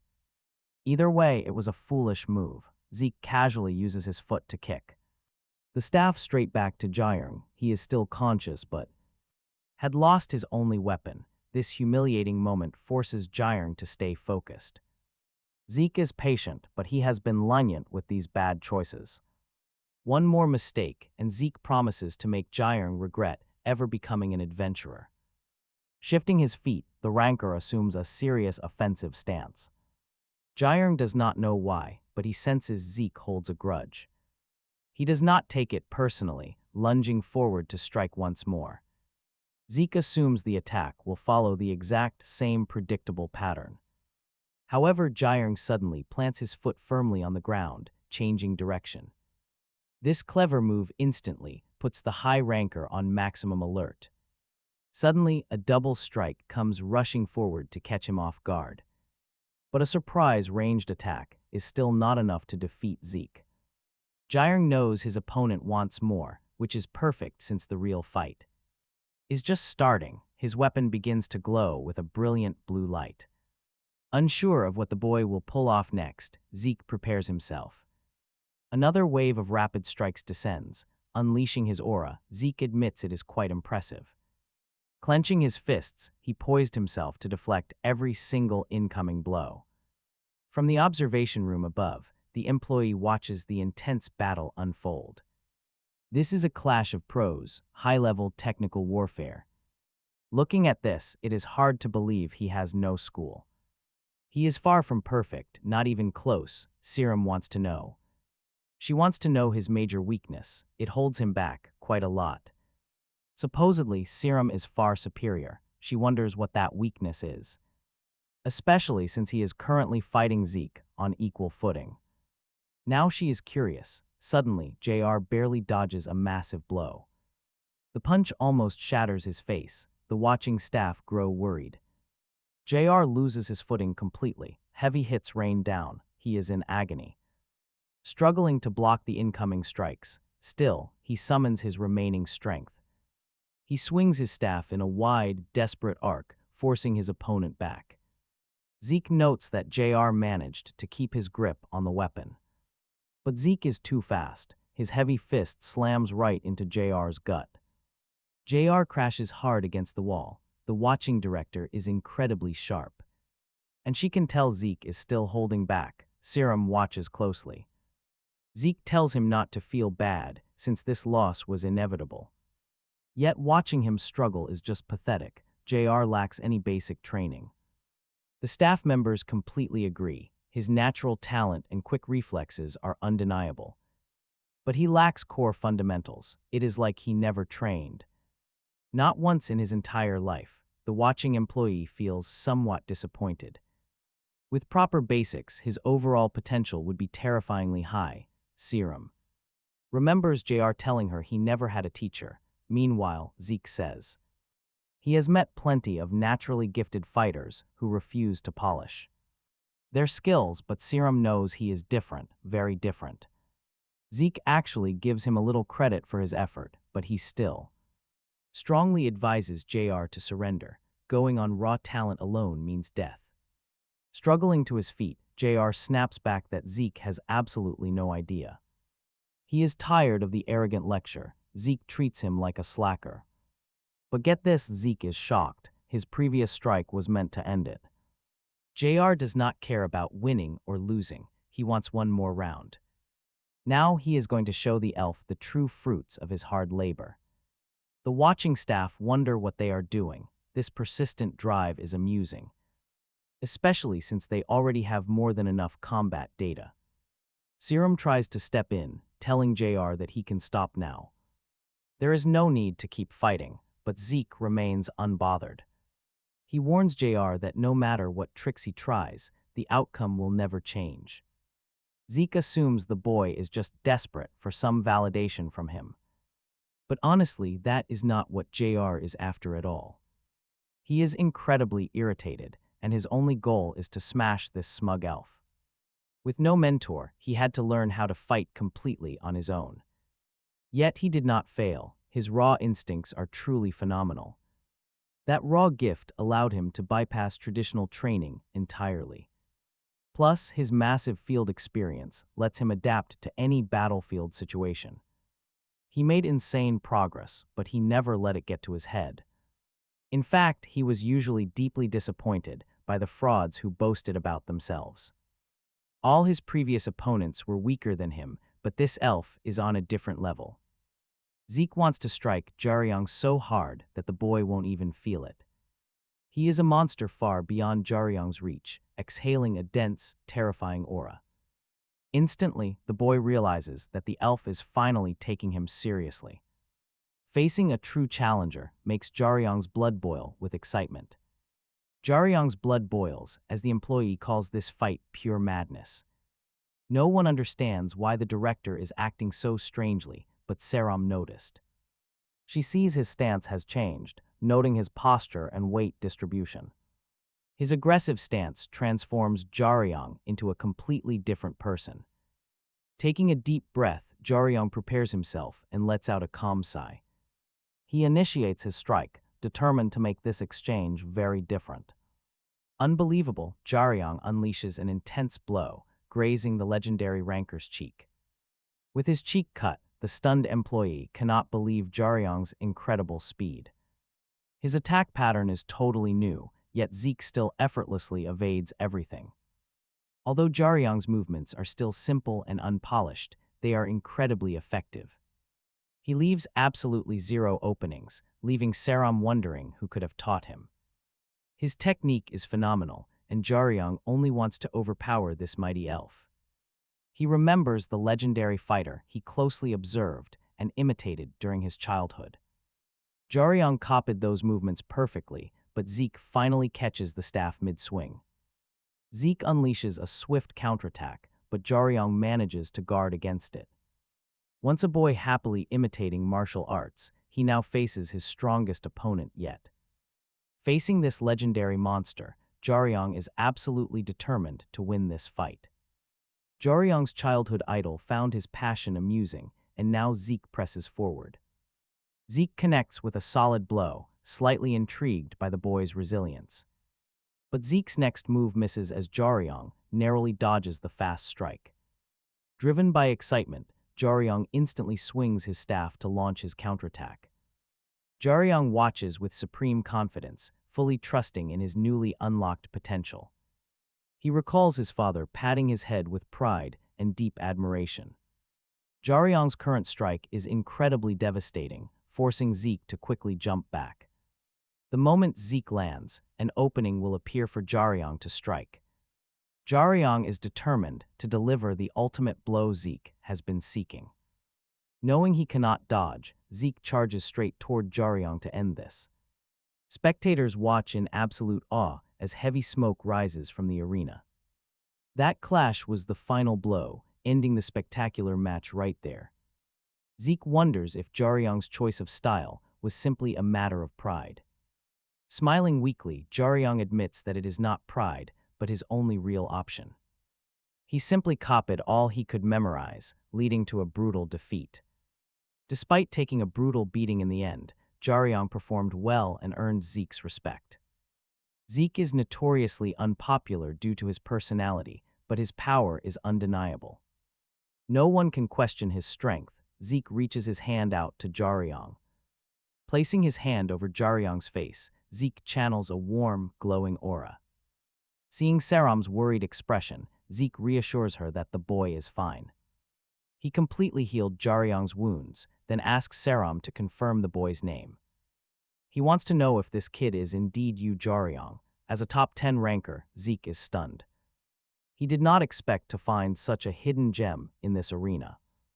Who would have thought he would meet that guy's son here? Zeke is the greatest healer in Korea. As the sun finally begins to set, someone calls out to Zeke, saying if he was going to be late, he could have sent a quick message or had a coffee to relax. Now they are going to be late for the briefing once again. Every single time they are late, everyone blames him, but Zeke explains that something unexpected came up, taking longer than he planned. The young man mentions hearing a rumor that Zeke was dueling some teenager, but seeing the delay, it must have been several.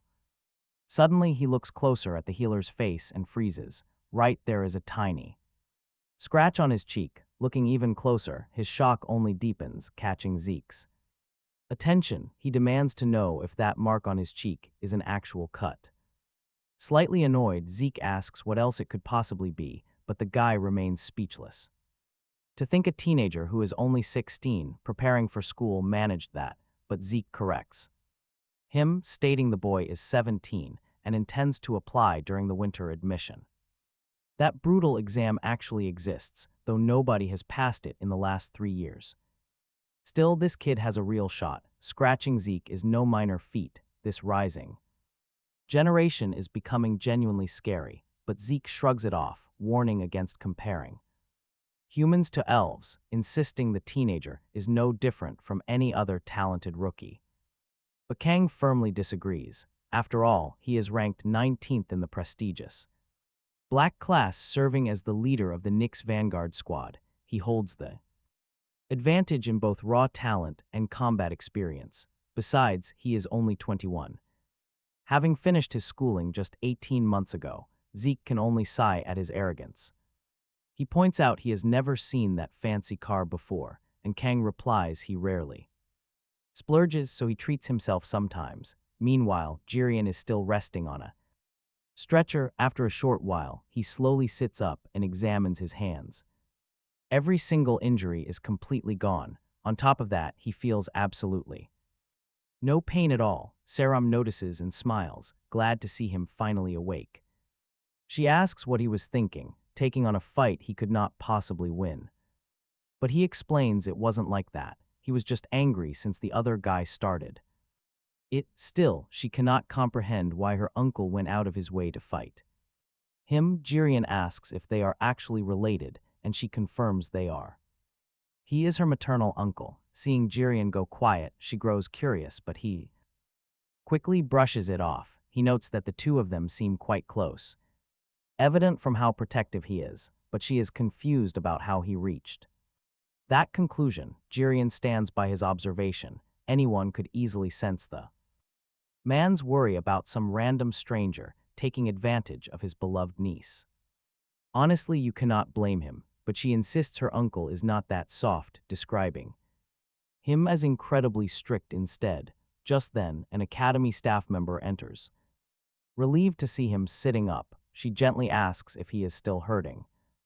But he reassures her his body feels perfect. The treatment has completely wiped out even his oldest scars. The director might not look it, but he is the top healer in the entire nation. This revelation leaves Jerong completely stunned. Despite being incredibly powerful, healing remains his primary duty. Jerong grins, understanding the depth of his power. Either way, they have the official exam results ready. Handing over the tablet, she shows him the scores. They look incredibly promising, says Seram. He scored incredibly well in stamina, B grade in strength, and C.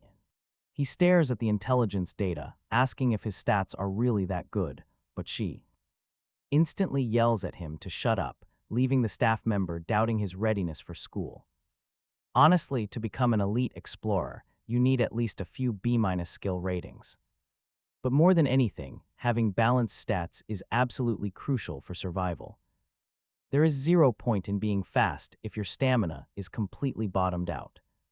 And immense power is completely useless if you cannot move fast enough. She explains that even average citizens can hold C-grade stats, but having multiple changes the game completely. Achieving a C-grade or better in strength, stamina, and agility is incredibly rare. It is something only 1 in 10,000 people can manage. Try rising to B rank. And you are looking at 1 in over 1,000,000 instant elite territory. Yet he does not just have a B rank in strength, but A ranks in stamina and agility.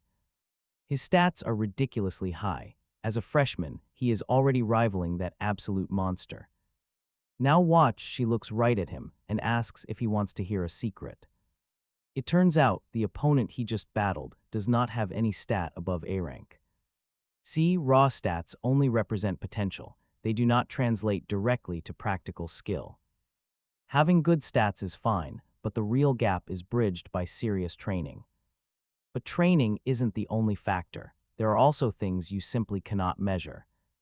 Like real combat experience and sheer willpower. It might sound a little harsh. But she has watched countless explorers overcome their stat deficits through pure grit. Sarah blushes deeply, instantly realizing the woman is actually talking about her. Jerong thanks her politely for sharing such a helpful and eye-opening story. Honestly, he is not disappointed at all. He just doesn't quite understand yet. He knows someone, and compared to them, he is still legs behind. This admission completely shocks the staff member, who did not expect such a connection. That is incredibly rare. The person he knows must be someone extremely famous. Well, they sort of are. Sarah then wraps up their session for the day, suggesting they meet up next week, but since they are already here, the staff member proposes a quick tour of the medicine manufacturing department, but Sarah hesitates, worried that her uncle might get angry. However, the staff member reassures her that the director himself already gave the green light. Sarah is completely skeptical and asks if he really said that before leaving. The staff member confirms, repeating the director's orders to take Jerong straight to the armory upon waking. They were told to treat the boy as an honored guest and craft custom gear.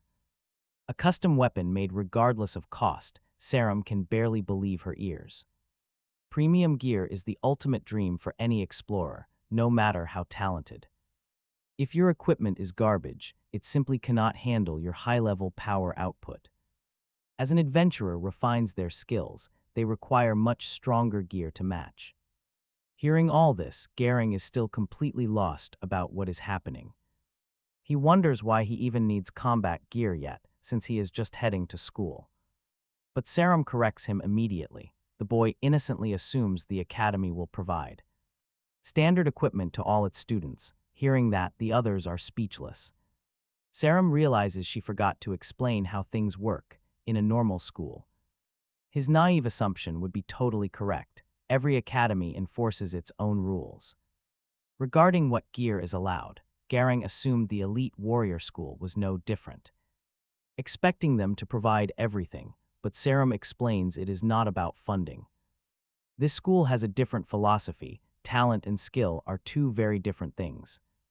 For them, acquiring great gear is a skill. That is why this school requires students to bring their own gear. To Jerong, this setup only favors those with deep pockets, making him ask if simply being rich counts as a skill. He is not wrong, but students can still get top-tier gear without any money. Just entering this academy proves a student has the potential to become a legend. They can become a world-class explorer and a rising star, that alone. Prestige is a massive leverage because plenty of wealthy people want to invest. These students quickly catch the eye of massive corporations looking for lucrative business opportunities. The offers are incredible, coming from giant corporations. Sarah herself received a massive scholarship directly from the powerful Jinsong Group. That deal even came with a guaranteed job until her retirement, without showing any shock at his reaction. She explains these are the doors that open. Once you get in, you will have endless opportunities to prove yourself. But for Jerong, the very first challenge is passing the brutal transfer exam. This transfer exam is way harder than the normal entrance test, and he desperately needs to secure proper equipment before he even steps inside. Luckily, the director wanted to help him out, since she already sent over all his details. He just has to visit the basement forge. She wished him the best of luck, hoping he makes the cut. Jerong admits things almost went sideways, but he never expected her uncle to help. The more he hears about this exam, the more dangerous it seems. Candidates will do absolutely anything to pass, which is why she wants to help. She is even using her own cash, though his smug look deeply irritates her. Still, hearing her offer of support feels pretty good, no matter how much money someone has. The real key is finding the right blacksmith. Fortunately, the weapon division of this company is legendary and ranked among the best. Stepping into the forge, Jerong assumes all weapons are basically the same. But the sight in front of him completely shatters that assumption. The forge is absolutely massive, built inside an ancient, converted dungeon. It was once a dungeon called the Bubbling Abyss. Sarah asks for his thoughts. But this is not a place where you just order a basic sword. A sudden chill runs down his spine as a massive shadow looms behind. A single massive glowing eye stares down. Believe me, the tension here is absolutely unreal as Jerong spins around. The giant rumbles that Zeke woke him up from a great weekend nap. Yet he did not even show up here in person, Jerong whispers, asking if this is a monster, but Sarah quickly shakes her head. He is actually the chief of the entire equipment production division, and quite powerful. He is an ancient titan named Argus, basically a literal monster to humans. But he legally obtained his citizenship in Korea through a special rite. Puffing on his cigar, the titan asks which of these humans is his client. Is it this puny kid, or the niece of the elf standing next to him? Sarah calmly reminds him that all his files were already sent over. Argus scoffs, calling digital files a silly human invention he completely ignores. His staff handles that, but they are all off enjoying their weekend. But honestly, none of that actually matters now, since he was personally ordered to handle this. It is time to work. Bettany asks if that weapon is his primary choice. And Jerong nods. Immediately, Argus commands the young boy to try and hunt him down. Sarum grows incredibly anxious at this, demanding to know what the creature actually wants. For his species, it is tradition, unless Jerong proves his worth. He will not waste a single second on him. Still, Argus admits this kid feels unlike anyone else. His eyes look sharp, completely used to the hunt, carrying a raw, hostile edge that looks like it could still be further refined. Once more, the monster dares the kid to land a clean blow on him. Sarum panics. Watching Jerong steady his stance, she tries warning Argus that this kid never backs down. Suddenly, the beast's eyes widen. Jerong has already launched his strike. The staff sweeps forward with masterful precision, striking with absolute force while Sarum watches the beginning of this crazy clash in pure dread. His cigar drops directly to the ground after the impact. This should be impossible. Fully unharmed, the beast demands to know where the kid got that weapon. Jerong stands there, completely confused. He was sure he landed a clean, solid strike. Normally, most beasts cannot survive his blows. Striking this beast felt like hitting a massive wall. It is not even about raw strength. He feels like he struck a lifeless object. Jerong desperately wonders what kind of monster he just hit. Meanwhile, Sarum is trembling with a much deeper level of fear. See, beasts are ranked by star levels. A 1-star threat means they are low-tier creatures capable of killing humans. They can easily be beaten by a normal person as long as they have a weapon. At 2 stars, the threat spikes. It takes trained professionals with firearms to bring them down. Things get much harder with 3 stars. They can only be defeated by highly trained troops equipped with heavy gear. At 4 stars, the situation becomes catastrophic. Ground forces focus entirely on evacuating civilians and minimizing casualties before destroying the beast with heavy artillery. That is the absolute limit of modern military power. Anything above 5 stars is simply beyond standard army capabilities. Defeating one means sacrificing massive firepower and leaving entire cities completely ruined. To reduce that damage, elite squads of top-tier explorers are deployed. And believe it or not, Argus is a 7-star disaster. Once again, he demands to know exactly where the kid obtained that staff. Jerong simply asks if the strike actually hurt him, completely confused by all these questions. Argus warns the boy to choose his next words very carefully, because he happens to be the legendary blacksmith who personally forged that very staff. Hearing this, Jerong gasps in absolute shock, visibly irritated now. Argus growls that he will only ask this one last time. Why is this masterpiece in Jerong's hands instead of the legendary hero it was crafted for? This extremely rare staff is ranked far above A rank, which requires official registration with the Hunter Association to track its precise location. No random smuggler could ever get their hands on this, Serum dreads. The thought that the boy stole it, but Jerong refuses to back down. There is simply no reason for him to talk. Serum groans that the kid is being incredibly stupid. Argus just nods, saying he understands and will keep that in mind. Right then, a single cold thought flashes through the boy's mind: absolute, certain death. He has no way to dodge this strike, and absolutely no clue how to block it. That monster's massive hand has 0 weak spots. Trying to take the blowhead on means instant death. With no other way out, he goes with his third choice. The ultimate technique he learned from watching his father. Argus senses something is happening. Even so, the giant unleashes his blow, violently striking the ground. Normally, the stronger force always wins in a clash, but watch closely, physics can be manipulated. If you do not oppose the force directly and precisely calculate the angle.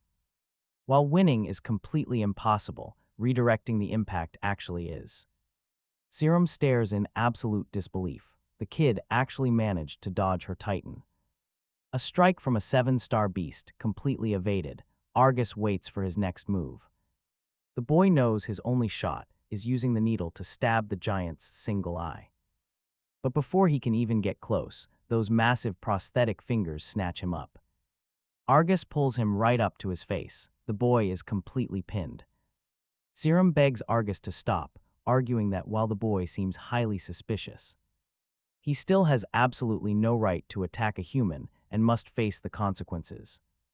Unless they are in immediate danger, naturalized monsters cannot attack humans. Do that and they lose all rights, treated as hostile beasts. Argus releases his grip on the kid, telling Serum she does not need to worry. He knows the rules perfectly well, but then a realization hits him. It all makes complete sense now, why the kid carries the weapon he forged himself.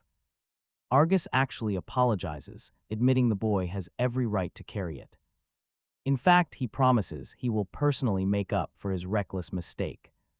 Then he focuses his single eye. It has been 30 years since he was last touched.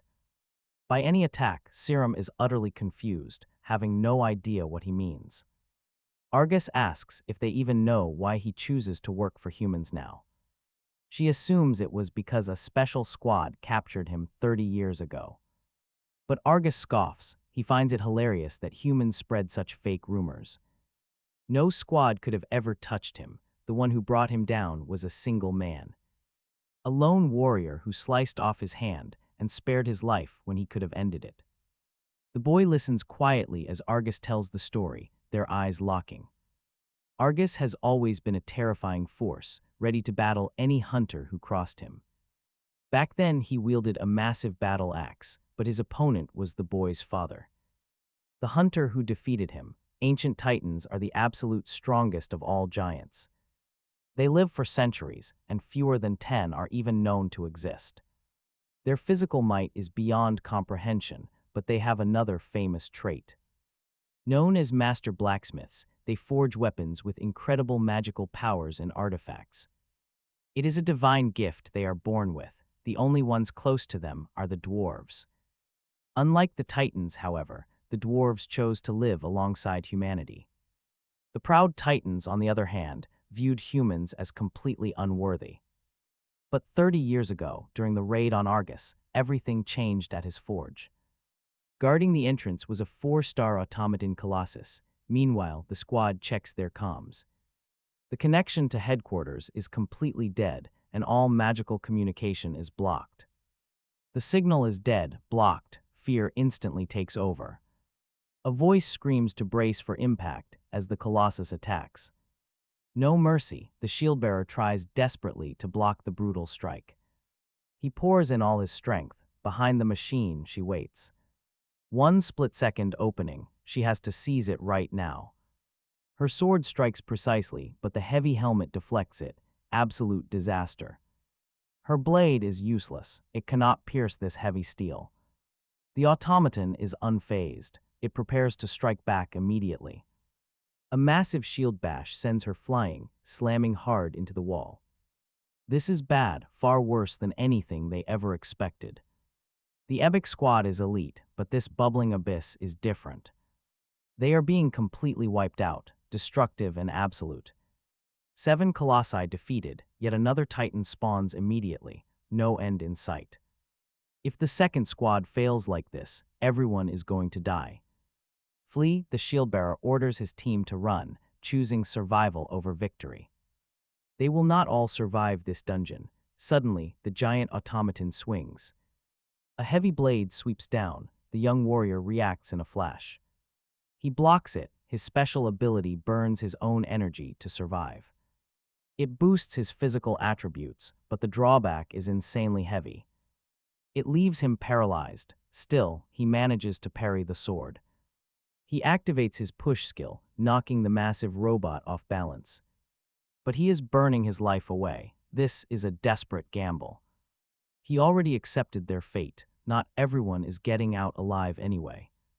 Still, this small opening is enough to buy them some precious time. Maybe, just maybe, they can get lucky and escape. But then an incredibly heavy presence suffocates the entire room. A voice asks who dares disturb his forge. They are doomed. Argus sneers. Are there still annoying pests left alive in his home? The sheer pressure of his presence fills them with absolute terror.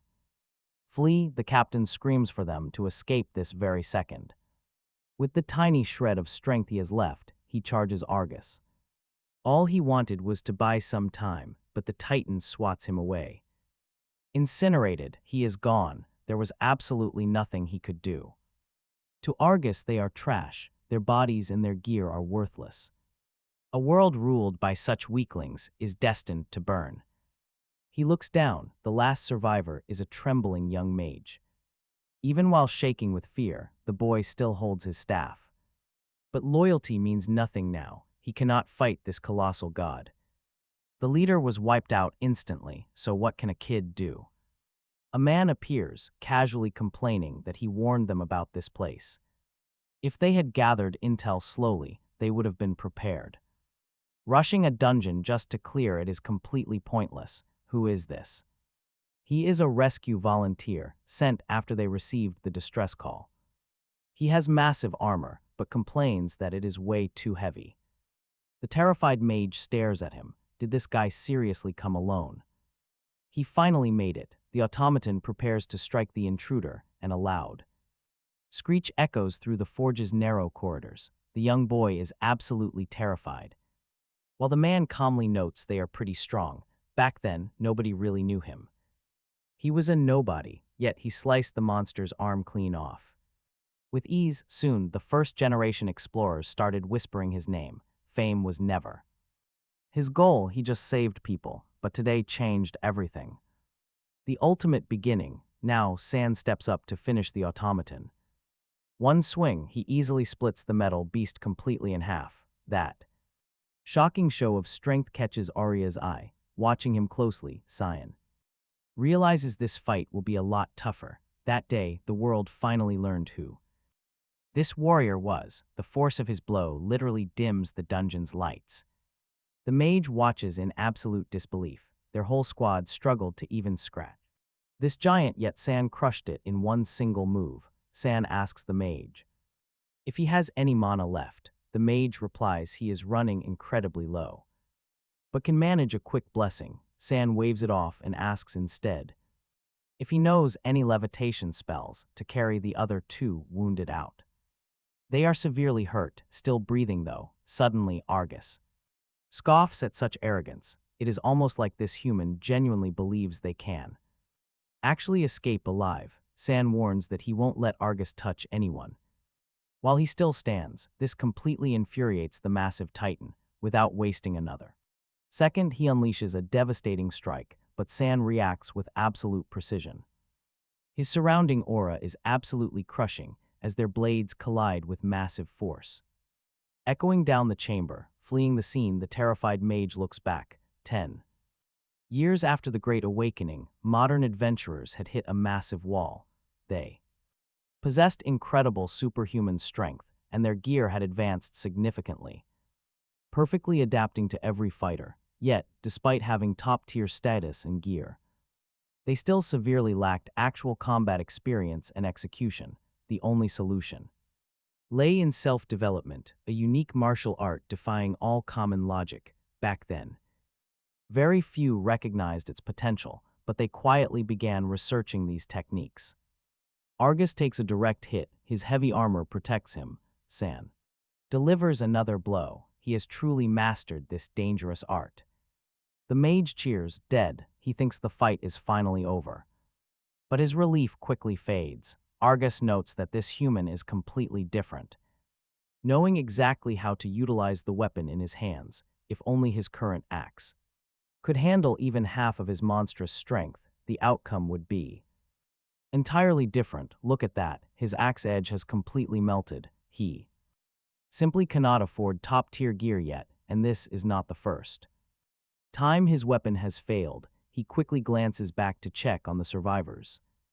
Relief washes over him. They are safe. Now he must defend himself against the monster's counterattack. A fiery blade comes crashing down, blocked barely by San's axe handle. Argus admits that the human's defensive reflexes are genuinely impressive, easily surpassing most. However, the cheap axe San wields is completely trash. Despite his incredible skills, the fragile weapon simply cannot take much more. Readying a final, crushing blow, Argus boasts that this is the end. But San has other plans, and their weapons collide once again with devastating power. Instead of redirecting the blow, San blocked it head-on. This fierce, heavy clash birthed the legendary counter-technique Jerong would eventually master. It counterattacks using the opponent's momentum back against them. Yet regarding pure execution, his father was entirely different. He struck with enough sheer power to force the massive titan backward. Truly the martial art of a hero, a legend known to all. Argus knew the story of the hero defeating the beast. After being struck down, the raging monster inside Argus finally died.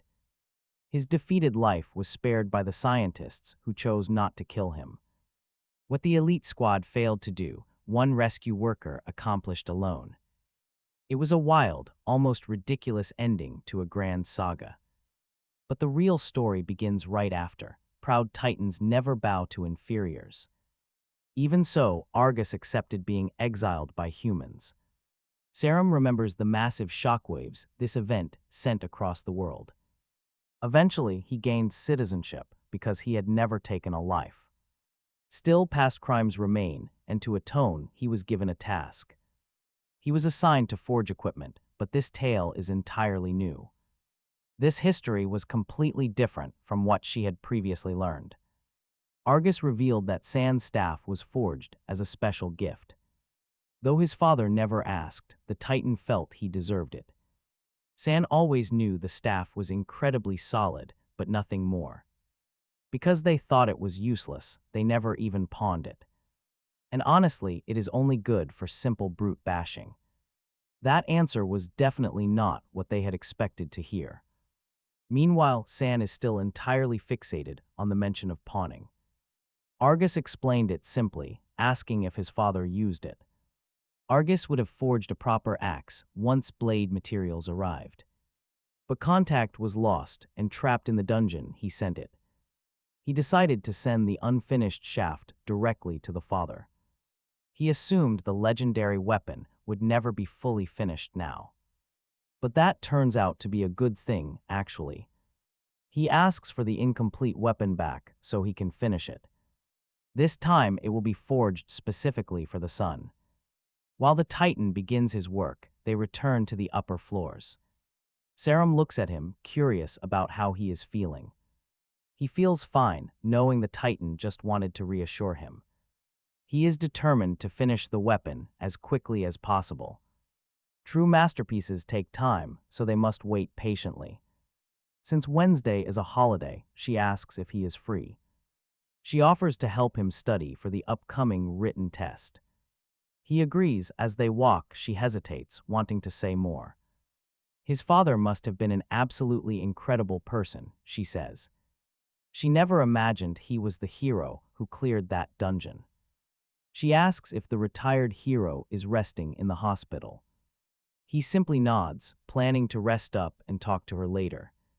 Failing to get a response to her online comment, she gets into her car and heads back home. Searching the web, she quickly confirms the official story is a complete lie. That was the lie, but Argus' warning still rings in her head. National heroes or dirty frauds. They built their glory on stolen achievements. There is no reason for Argus to lie. Nigerian, with talent like that, his father must have been an absolute monster.